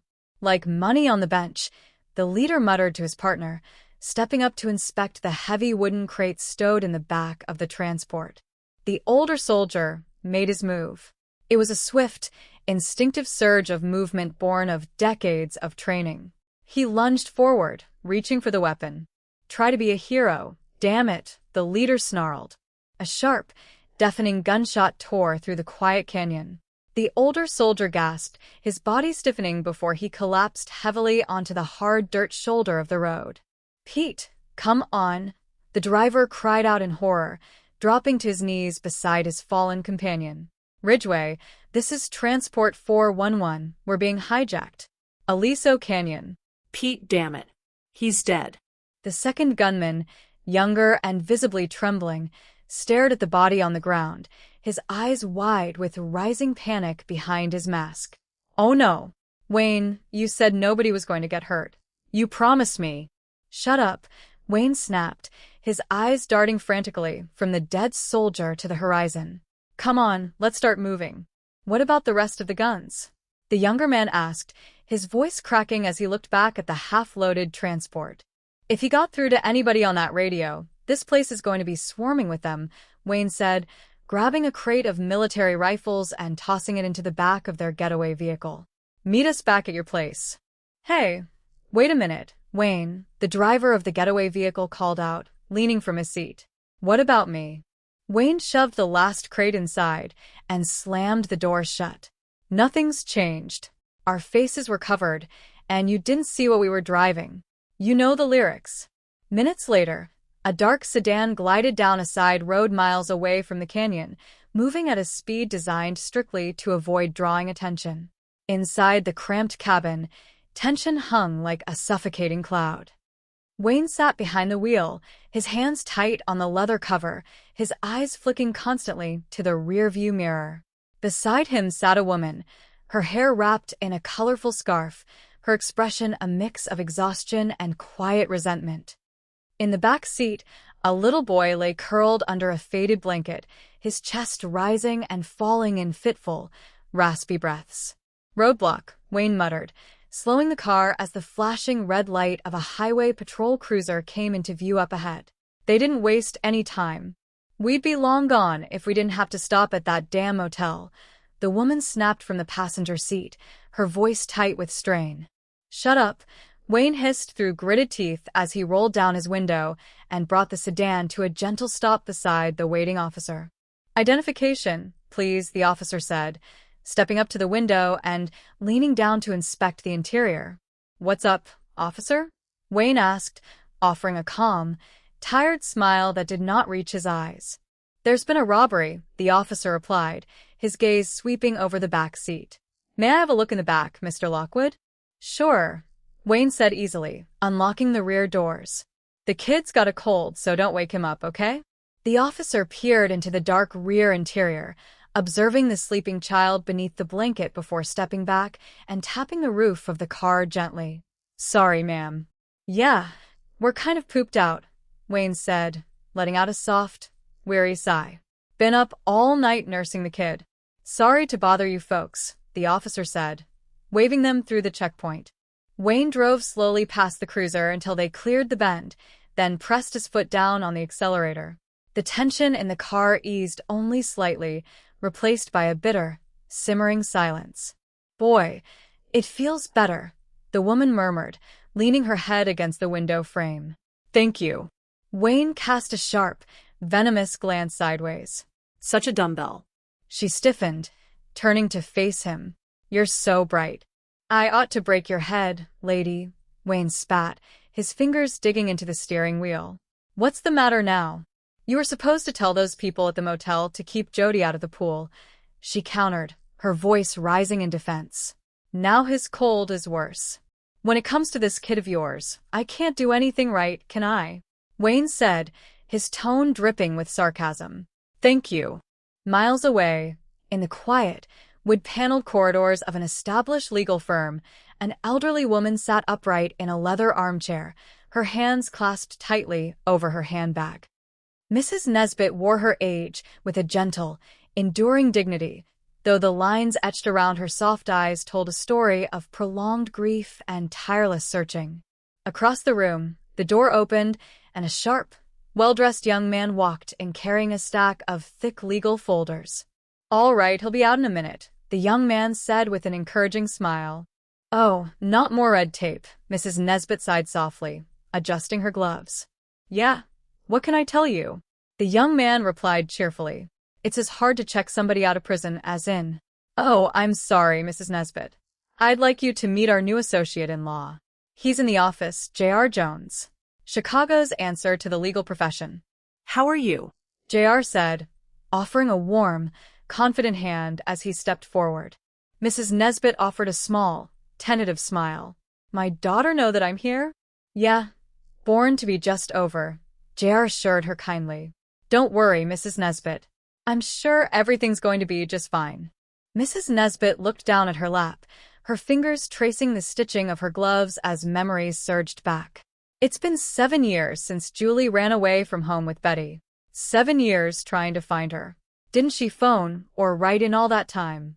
Sometimes there would be a postcard from Taos or a commune in Arizona, Mrs. Nesbit recalled softly, her voice trembling slightly. Living like a nomad with that strange young man. "I didn't even know they'd had a child until Jody was almost a year old." "Well, I tell you," J.R. remarked, leaning back against the edge of the desk, trying to get a line on Wayne Lockwood has been next to impossible. "No wonder," Mrs. Nesbit said, a flash of old anger crossing her gentle face. "Man robs a supermarket and then runs off and leaves Julie to be arrested by the police. How could he do that, too?" She stopped abruptly as the inner office door swung open. A young woman stepped into the light. She was slender, dressed in simple, clean clothes that looked slightly too fresh off the rack. Her eyes, large and deep, fixed instantly on the older woman sitting in the armchair. "The toughest part of making up is that first howdy," J.R. murmured softly under his breath. "Julie?" Mrs. Nesbit whispered, rising slowly from her chair. "Julie? You look very nice." "Thanks for sending over the new clothes," Julie said, her voice barely above a breath as she looked down at her dress. "It fit all right." "I haven't changed much," Mrs. Nesbit said, stepping closer, her hands outstretched. "Except maybe I've grown up a little." "I have too," Julie murmured, her eyes shining with unshed tears. "In all these years." "Julie, I know that you had to give my address because the parole board requires it," Mrs. Nesbit said gently, wrapping her arms around her daughter. "If you'd like to stay a while with me." "I just want to come home," Julie sobbed, pressing her face against her mother's shoulder. Standing near the window, Barnaby Jones, the silver-haired veteran investigator whose keen mind and soft-spoken warmth had guided countless lost souls back from the edge, watched the reunion with a gentle smile. He reached into his coat pocket and quietly slipped a clean white handkerchief toward his younger associate. "You will discover, J.R., that for times like these, you should always carry an extra supply of handkerchiefs," Barnaby noted softly. A short while later, the small group gathered in Barnaby's private office. The afternoon sun filtered through the blinds, casting long slats of gold across the heavy oak desk where several photographs lay spread out. "I saw them on Marshmallow," Julie said, pointing to a grainy photo of a young family standing beside an old, dust-covered pickup truck. "So what?" J.R. asked, leaning over the desk to examine the print. Mrs. Nesbit looked up at Barnaby with profound gratitude. "Mr. Jones, I don't know how to thank you all for finding Julie for me." "Well, since we've only brought together part of the family so far, maybe you better save part of the thanks until we find your little grandson," Barnaby said warmly. "There's still no trace of Jody?" "Well, we think we have a place to start, and I searched for Lockwood," J.R. explained. "Did you bring the blow-ups?" "Yeah, I did," Barnaby replied, selecting a few enlarged photographic prints from a folder. "I made a dozen. That's the best of them. You recall when this picture was made?" "About 19 months ago," Julie said, staring down at the image of herself, Wayne, and little Jody. Before the robbery and my arrest. Why? We thought we might be able to trace Lockwood through the license plate, Barnaby explained, pointing a pencil at the cropped rear end of the truck in the photo. You see, with only the numbers visible, the Department of Motor Vehicles cannot possibly come up with a current address. Now, try very hard, Julie. See if you can recall the letters on the license plate. Julie closed her eyes, pulling her mind back through the foggy haze of years spent on the road, moving from town to town in unreliable vehicles. Yeah? We'd had such tough luck with that truck. I figured the license plate said it all. Jinx. JNX. At that very moment, in a dimly lit office tucked behind an auto parts warehouse on the other side of town, a man named Wayne Lockwood held a telephone receiver pressed tight to his ear. His hair was messy, his jaw set in a line of grim determination. Griff with Markham Imports, Wayne said into the mouthpiece. Yeah, this is Wayne. Griff there? This is Wayne Lockwood. Hey, old buddy. How you going? Yeah, about that merchandise. You ready to talk some business? On the other end of the line, a slick, low voice responded with measured enthusiasm. That's my native tongue. When? About an hour, okay? At the park? See you there, Wayne said, hanging up the phone before turning around to address a burly man sitting on a crate in the corner. Hey, Roy. Did you ever meet Lockwood? Who? The man named Roy asked, looking up. Wayne Lockwood, you know? No, Roy answered, shaking his head. That's good. That's good, Wayne said, pacing the concrete floor. Now you stay out of it for now. Okay. I'm meeting Griff at the park in about an hour. Then we can get some tacos or something. I'm starving. Later. The side door opened, and the woman from the car walked in, holding little Jody by the hand. The child looked pale, his nose red, his little eyes heavy with sleep. Listen, Jody needs something for his cold, she said, her voice flat with fatigue. I'm going to drop you two off at the clinic first. Will you come on?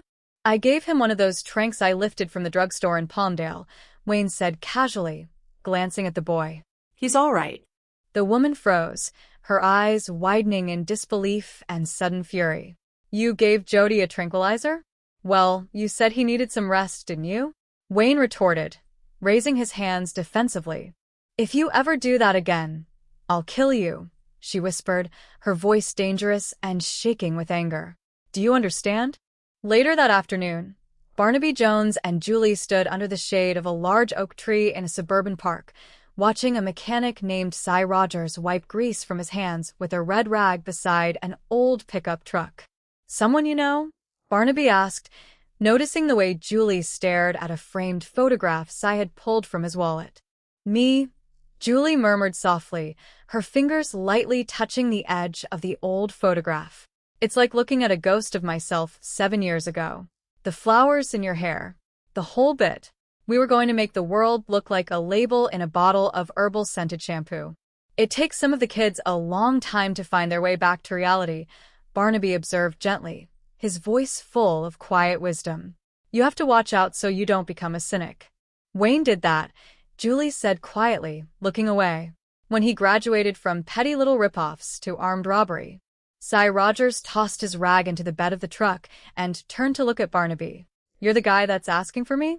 Yes, if you're the Cy Rogers that the Department of Motor Vehicles says that pickup truck out there is registered to, Barnaby replied politely. So? Cy asked, squinting in the bright sun. Oh, excuse me, Barnaby said, gesturing toward his companion. This is Julie Nesbitt. I'm Barnaby Jones, a private investigator. What is to investigate? Cy shrugged. I bought that truck over 9 months ago. Yes, I know, Barnaby nodded. From Wayne Lockwood. Cy, don't you remember me? Julie asked, stepping forward into the light. Cy looked at her closely, his eyes widening in sudden recognition. You're Lockwood's old lady. When you saw Wayne, was Jody with him? Julie asked eagerly, her voice tight with hope. Yeah, Cy remembered nodding. Neat little kid. Great. I haven't seen him in a year and a half. Where is Wayne now? Barnaby asked. Drifting, Cy said with a heavy sigh. I don't know. Last I heard, someone saw him over in Venice, maybe 2 or 3 months ago. Who saw him? Barnaby pressed gently. Must have been Rudy, Cy replied, thinking back. Rudy Bates. Remember Rudy? Click, click, click, always with the camera. Nobody's gone straight now like the rest of us, earning his daily cheesecake. Any idea where? Barnaby asked.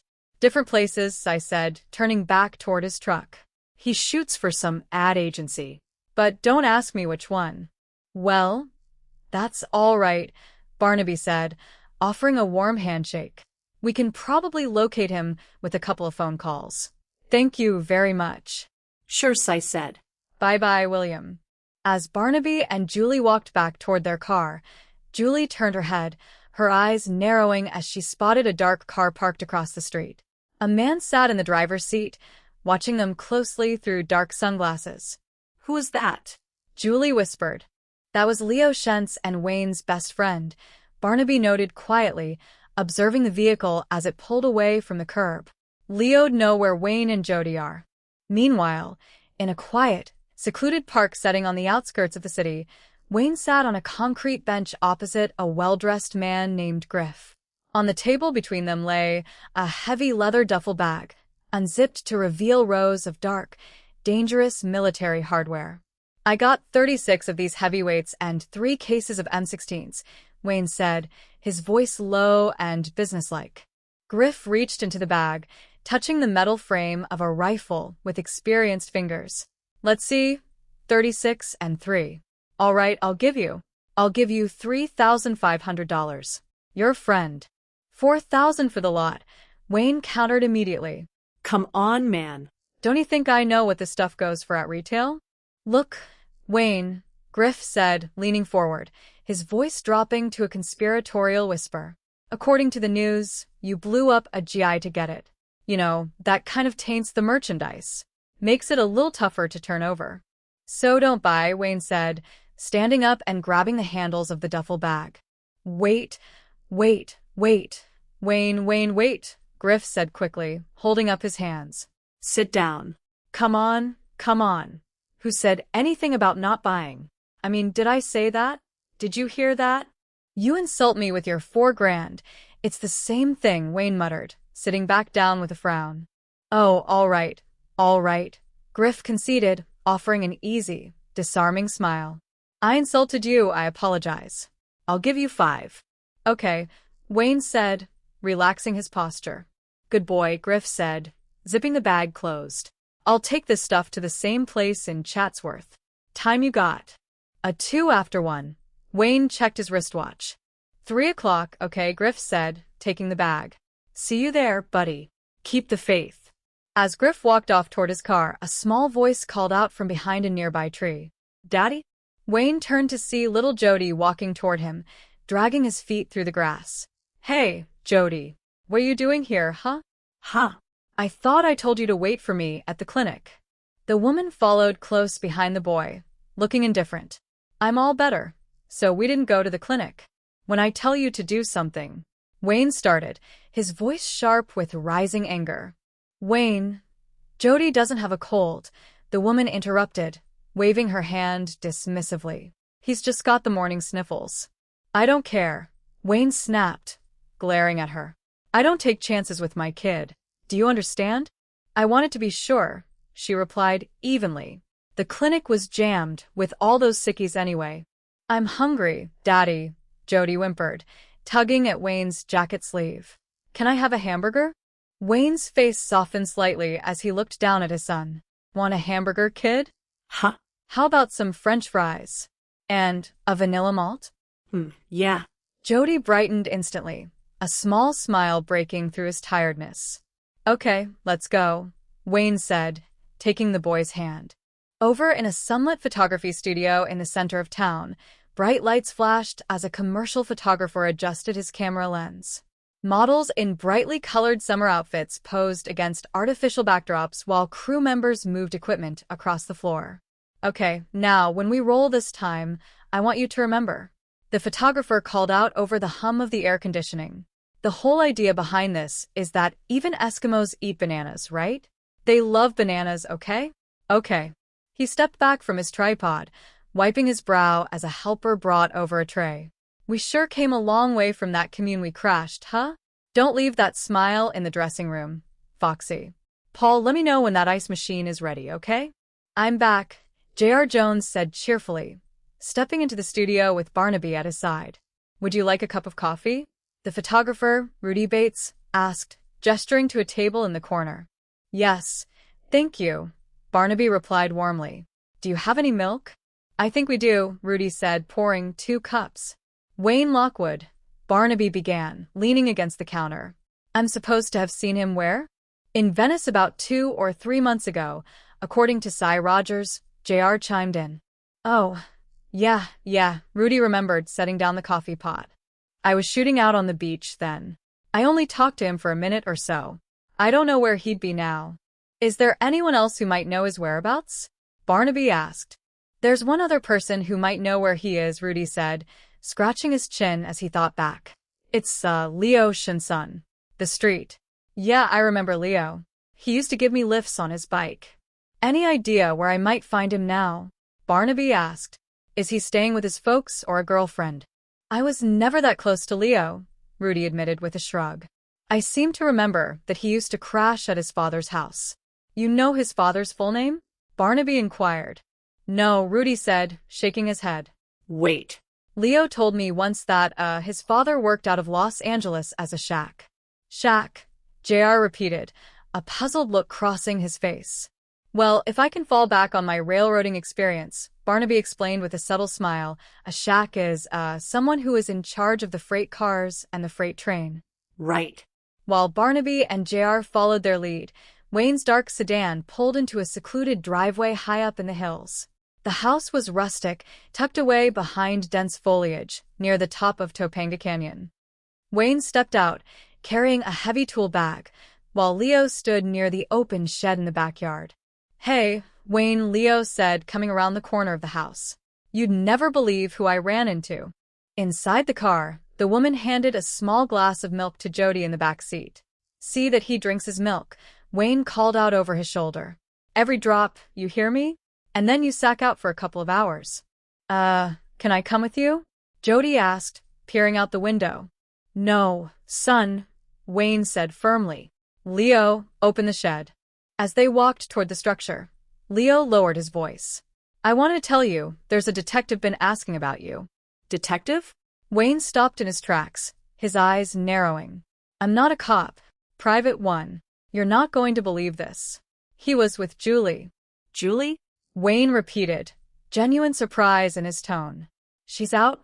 Must have been paroled or something, Leo said. Anyhow, she's got this Jones guy helping her look for your kid.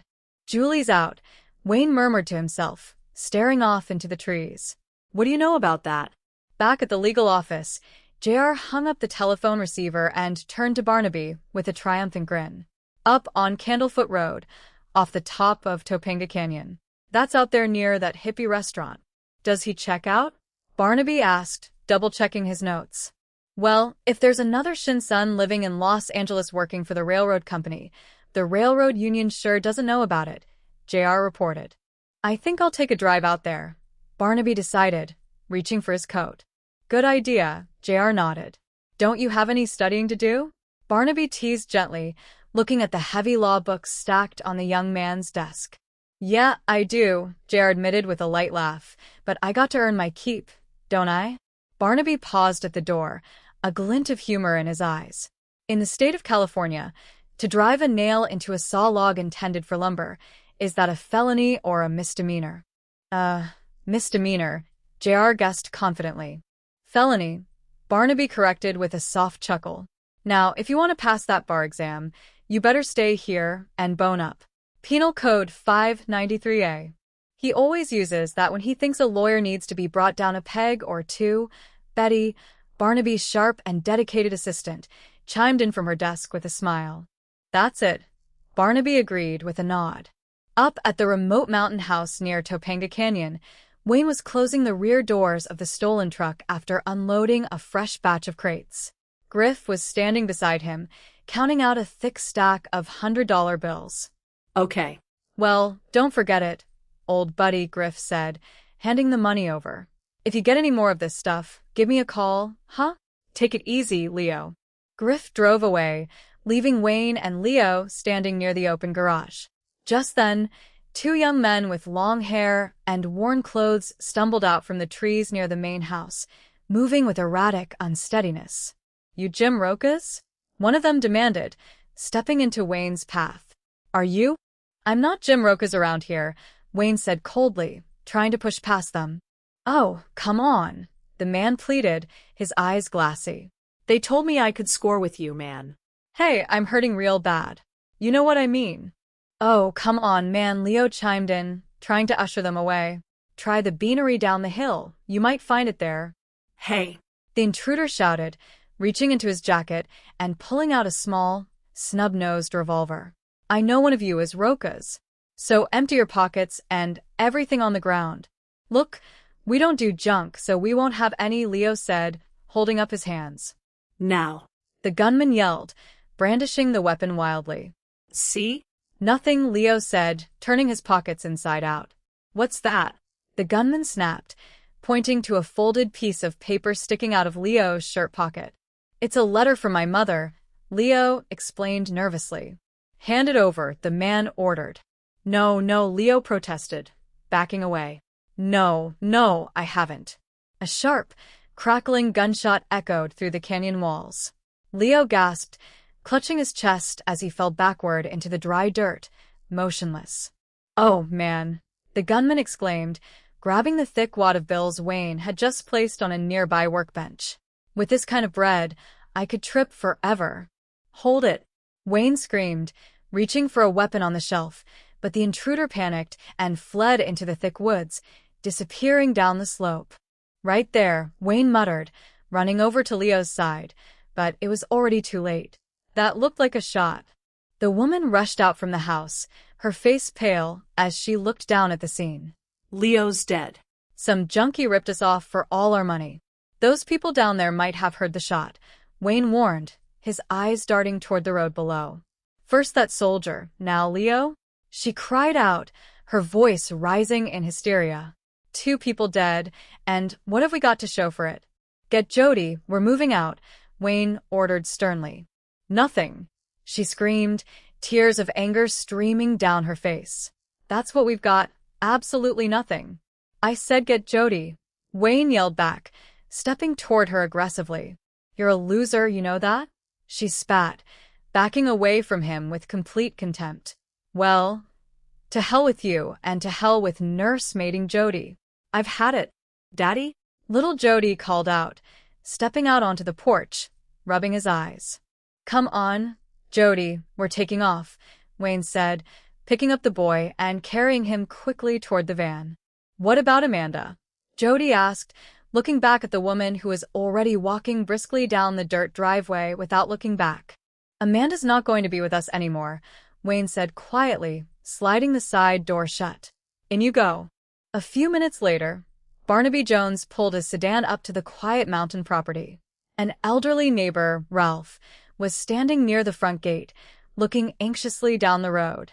"Are you a friend of the Shunsons?" Barnaby asked, stepping out of his car. "No, Ralph, Leo's father," the old man replied, shaking his head sadly. "We attend the same church. Good father, bad seed. Youth happens."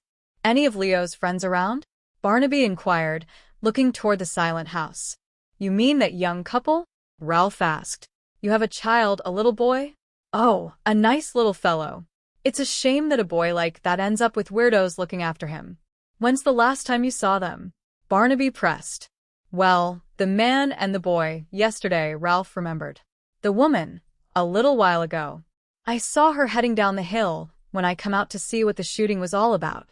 "Oh, she's a real snippy type, sashaying around like she was queen of the world." "Sounds like the girl I just saw," Barnaby noted, recalling a figure he had passed on the lower road.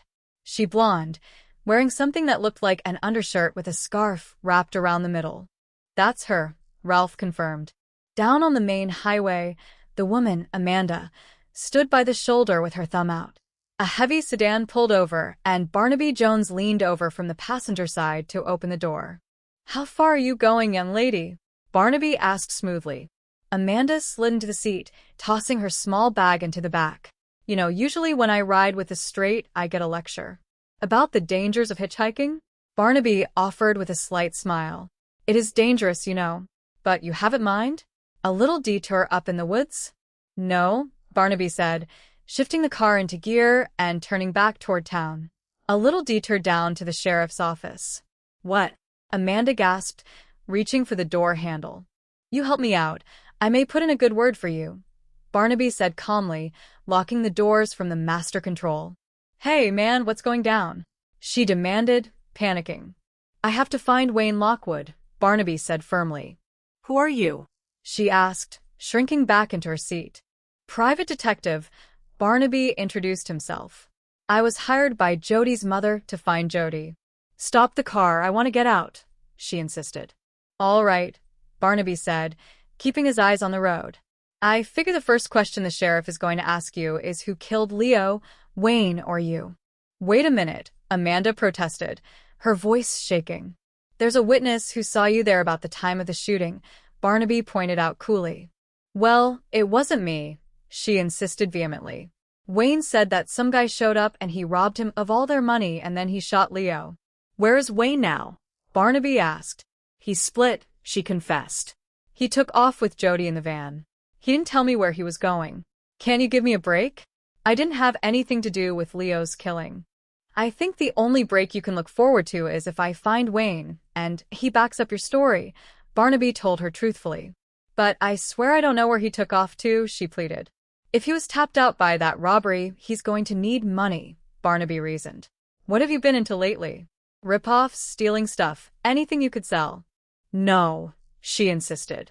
A fence, Barnaby pressed. What's a fence's name? Griff, she blurted out. Griff something, and I don't know anything else, honest. Well, that's some place to start from, Barnaby noted quietly. While Barnaby transported Amanda to the authorities, Wayne Lockwood stormed into Griff's private office at Markham Imports. He slammed his fist down onto the polished desk, his face contorted with fury. Excuse me, Griff said into his desk phone, hanging up immediately as Wayne confronted him. I'm going to blow you right out of the box unless I get that $5,000 back, Wayne growled, reaching into his coat. No, Griff said, holding his hands up defensively. Wait a minute. Wait the minute. What's this all about? Knock it off, Wayne snapped. You know exactly what it's about.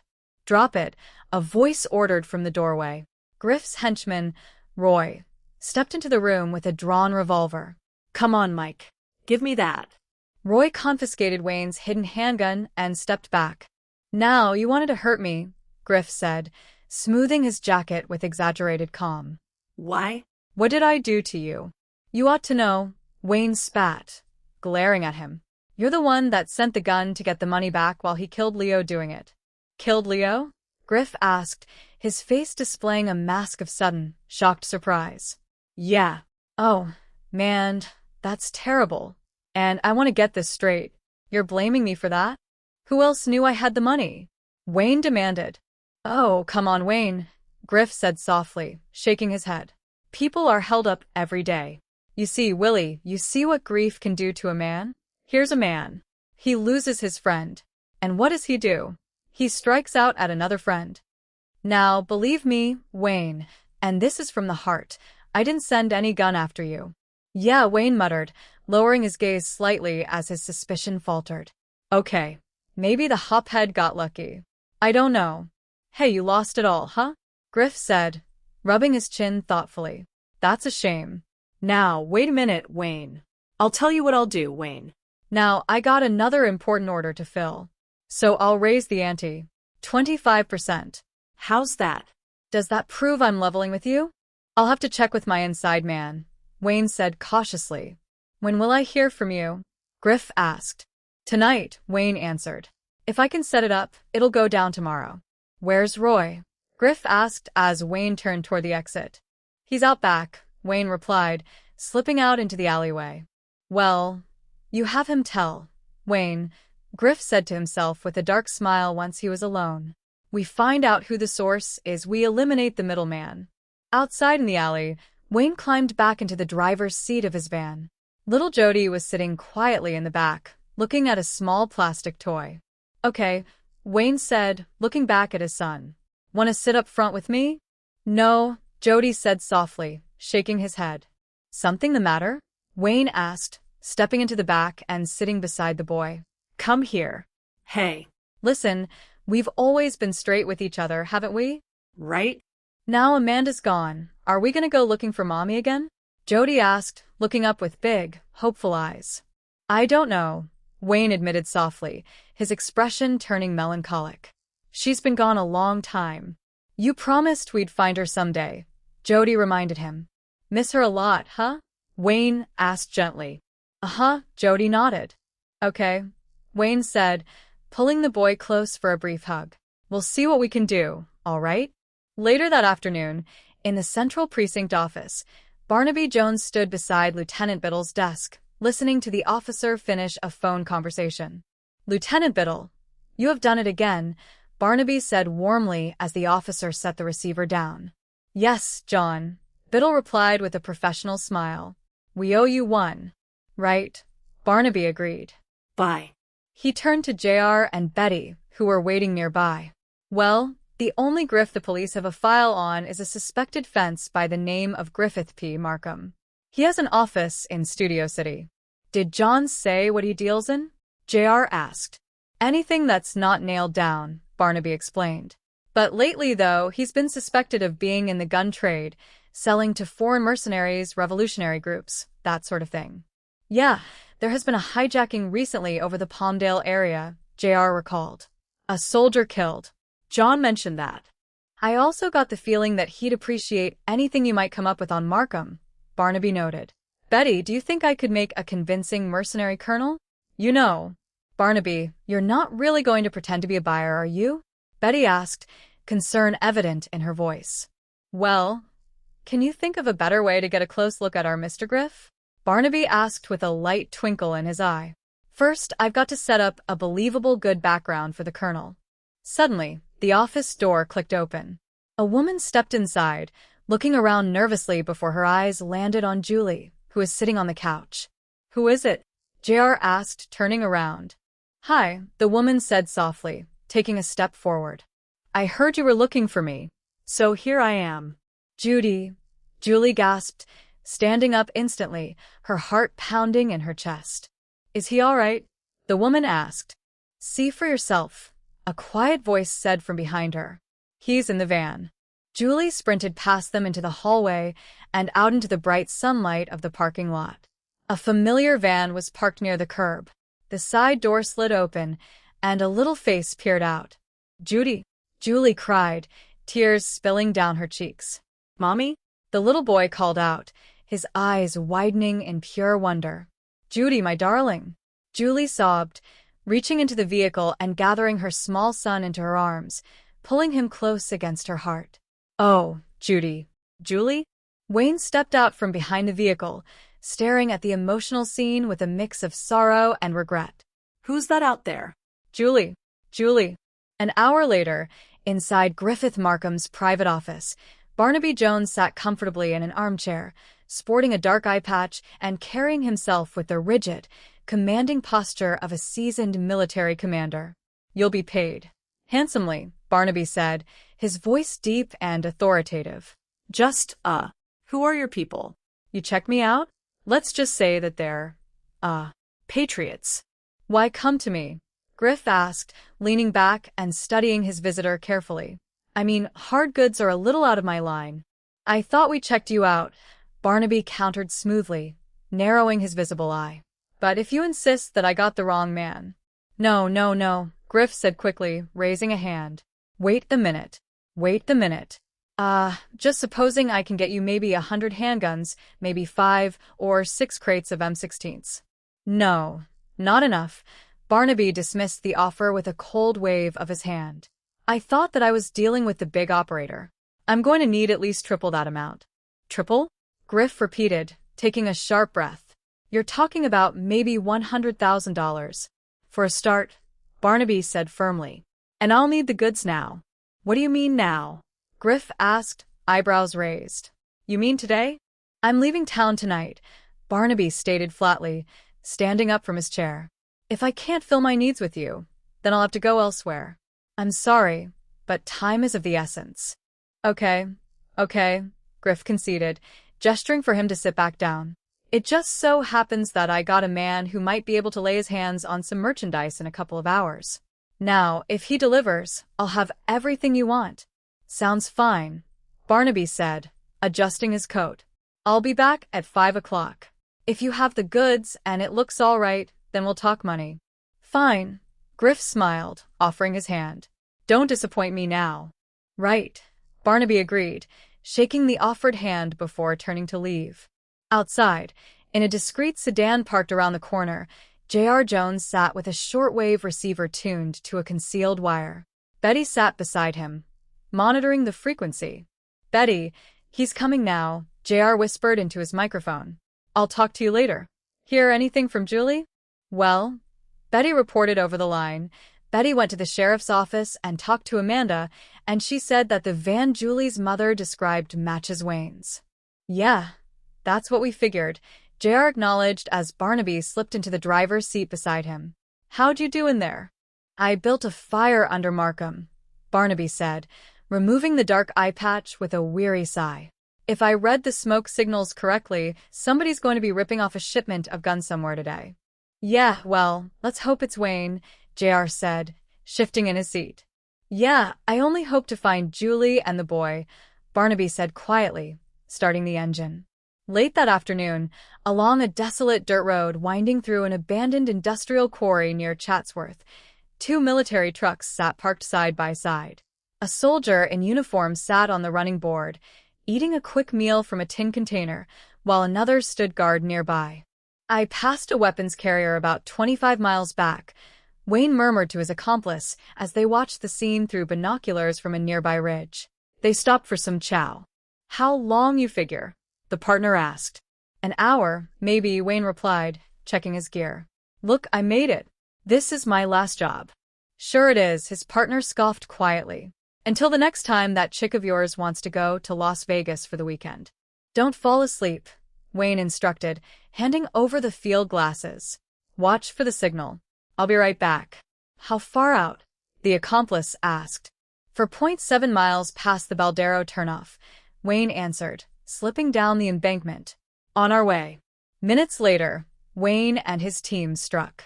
Weapons drawn, they swarmed the stopped transport trucks before the guards could react. There they are, Wayne yelled, stepping into the open with an automatic rifle. Both of you, out of there. This side. Face down on the ground. Tie him up, blindfolded. Down there. They're into it now, J.R. noted from his position in Barnaby's car, watching the action unfold from a quarter-mile away through high-powered optics. All right, let's go, Barnaby said, pulling the sedan forward quietly. Come on. Phone in this car. Call the sheriff. Oh, come on, J.R. urged, watching the armed men load crates into their getaway vehicle. Whenever you need me, Barnaby said calmly, reaching under his seat for his service revolver. You got a license and they're carrying a gun. Until then, don't add to my worry. At the quarry floor, Griff and Roy pulled up in a heavy pickup truck just as Wayne's crew finished loading the crates. All right, gentlemen, Barnaby's clear. Booming voice echoed across the open space as he stepped out from behind a concrete barrier, his revolver trained on the group. Just turn around real carefully. Yell carefully, and say hello. Griff, I just happened to be here, Wayne said, backing away slightly in surprise. I thought you'd be in the neighborhood, Griff replied coolly, eyeing Barnaby. Don't do anything dumb. He was yours, Wayne accused, pointing a finger at Griff. I told a little lie. You're the inside man. From now on, you're my man. Hold it, Barnaby commanded, taking another step forward. Drop the gun. The colonel, Griff sneered, recognizing Barnaby's face. You know, you look a lot better without that phony eye patch. I see a lot better, too, Barnaby said steadily. Drop the guns. Sure, Griff said, dropping his hand slightly, but Roy maintained his tight grip on his weapon. Stay right where you are, Barnaby warned. Give up, Markham. You got no place to go. I don't think so, Colonel, Griff laughed menacingly. I don't see any of your people around here. You came alone, didn't you? Eh, colonel? Or as a cop? Looks like we got a little standoff here, doesn't it? Until the sheriff gets here, Barnaby said without flinching. He's on the way. Suddenly, a small vehicle drove up near the edge of the quarry. The doors opened, and little Jody broke free from Julie's grasp, running down the gravel slope toward the center of the confrontation. "Daddy," Jody shouted, his small voice echoing across the rocks. "Daddy." "Jody, go back to your mother," Wayne yelled in sudden panic, waving his arm frantically. "Keep cool. "You're a dead man right now," Griff threatened, moving to grab the child as Jody drew near. "Jody," Wayne screamed, stepping forward into the line of fire. "Jody, Daddy's only fooling." "Leave the boy out of this, Markham," Barnaby shouted, aiming his revolver with precision. "Come on, Jody," Griff growled, reaching out and pulling the frightened boy in front of him as a human shield. "You're not using my boy as a shield," Wayne screamed, lunging forward with reckless abandon. "Don't you worry about the boy," Griff shouted back, backing up toward his truck. "He's not gonna get hurt." "Come on, Jody." "No." Wayne roared, throwing his entire body weight directly into Griff. A violent scuffle broke out on the gravel floor. Weapons clattered against the stone. Barnaby moved in swiftly, neutralizing Roy with a single, well-placed strike before disarming Griff, holding the criminal down until the approaching sirens grew loud in the distance. "Are you all right?" Julie asked, running down the hill and gathering Jody into her arms. "Sure," Barnaby said, catching his breath as he stood over the disarmed suspects. Jody. "He's all right," Barnaby assured Wayne, who lay bruised on the ground, handcuffed by arriving deputies. "He's in the van. I'll get him." "No," Wayne murmured weakly, looking up at the sky as the flashing red lights illuminated his tired face. "No, I don't want him to see me like this." "Jody." Julie knelt beside him on the quiet earth, holding her son's small hand while looking down at the man she had once loved. "Yes," she whispered softly. "Do you remember? Remember the flowers?" "Yes," Wayne murmured, a faint, bitter smile touching his lips before he closed his eyes. "We all wore flowers in our hair. When I first met Wayne, Mr. Jones," Julie said softly to Barnaby as they walked together toward the waiting cars, "he really was a very nice young man." "I'm sure Wayne will appreciate your telling that to Jody every chance he gets," Barnaby said gently, placing a comforting hand on her shoulder. Jody.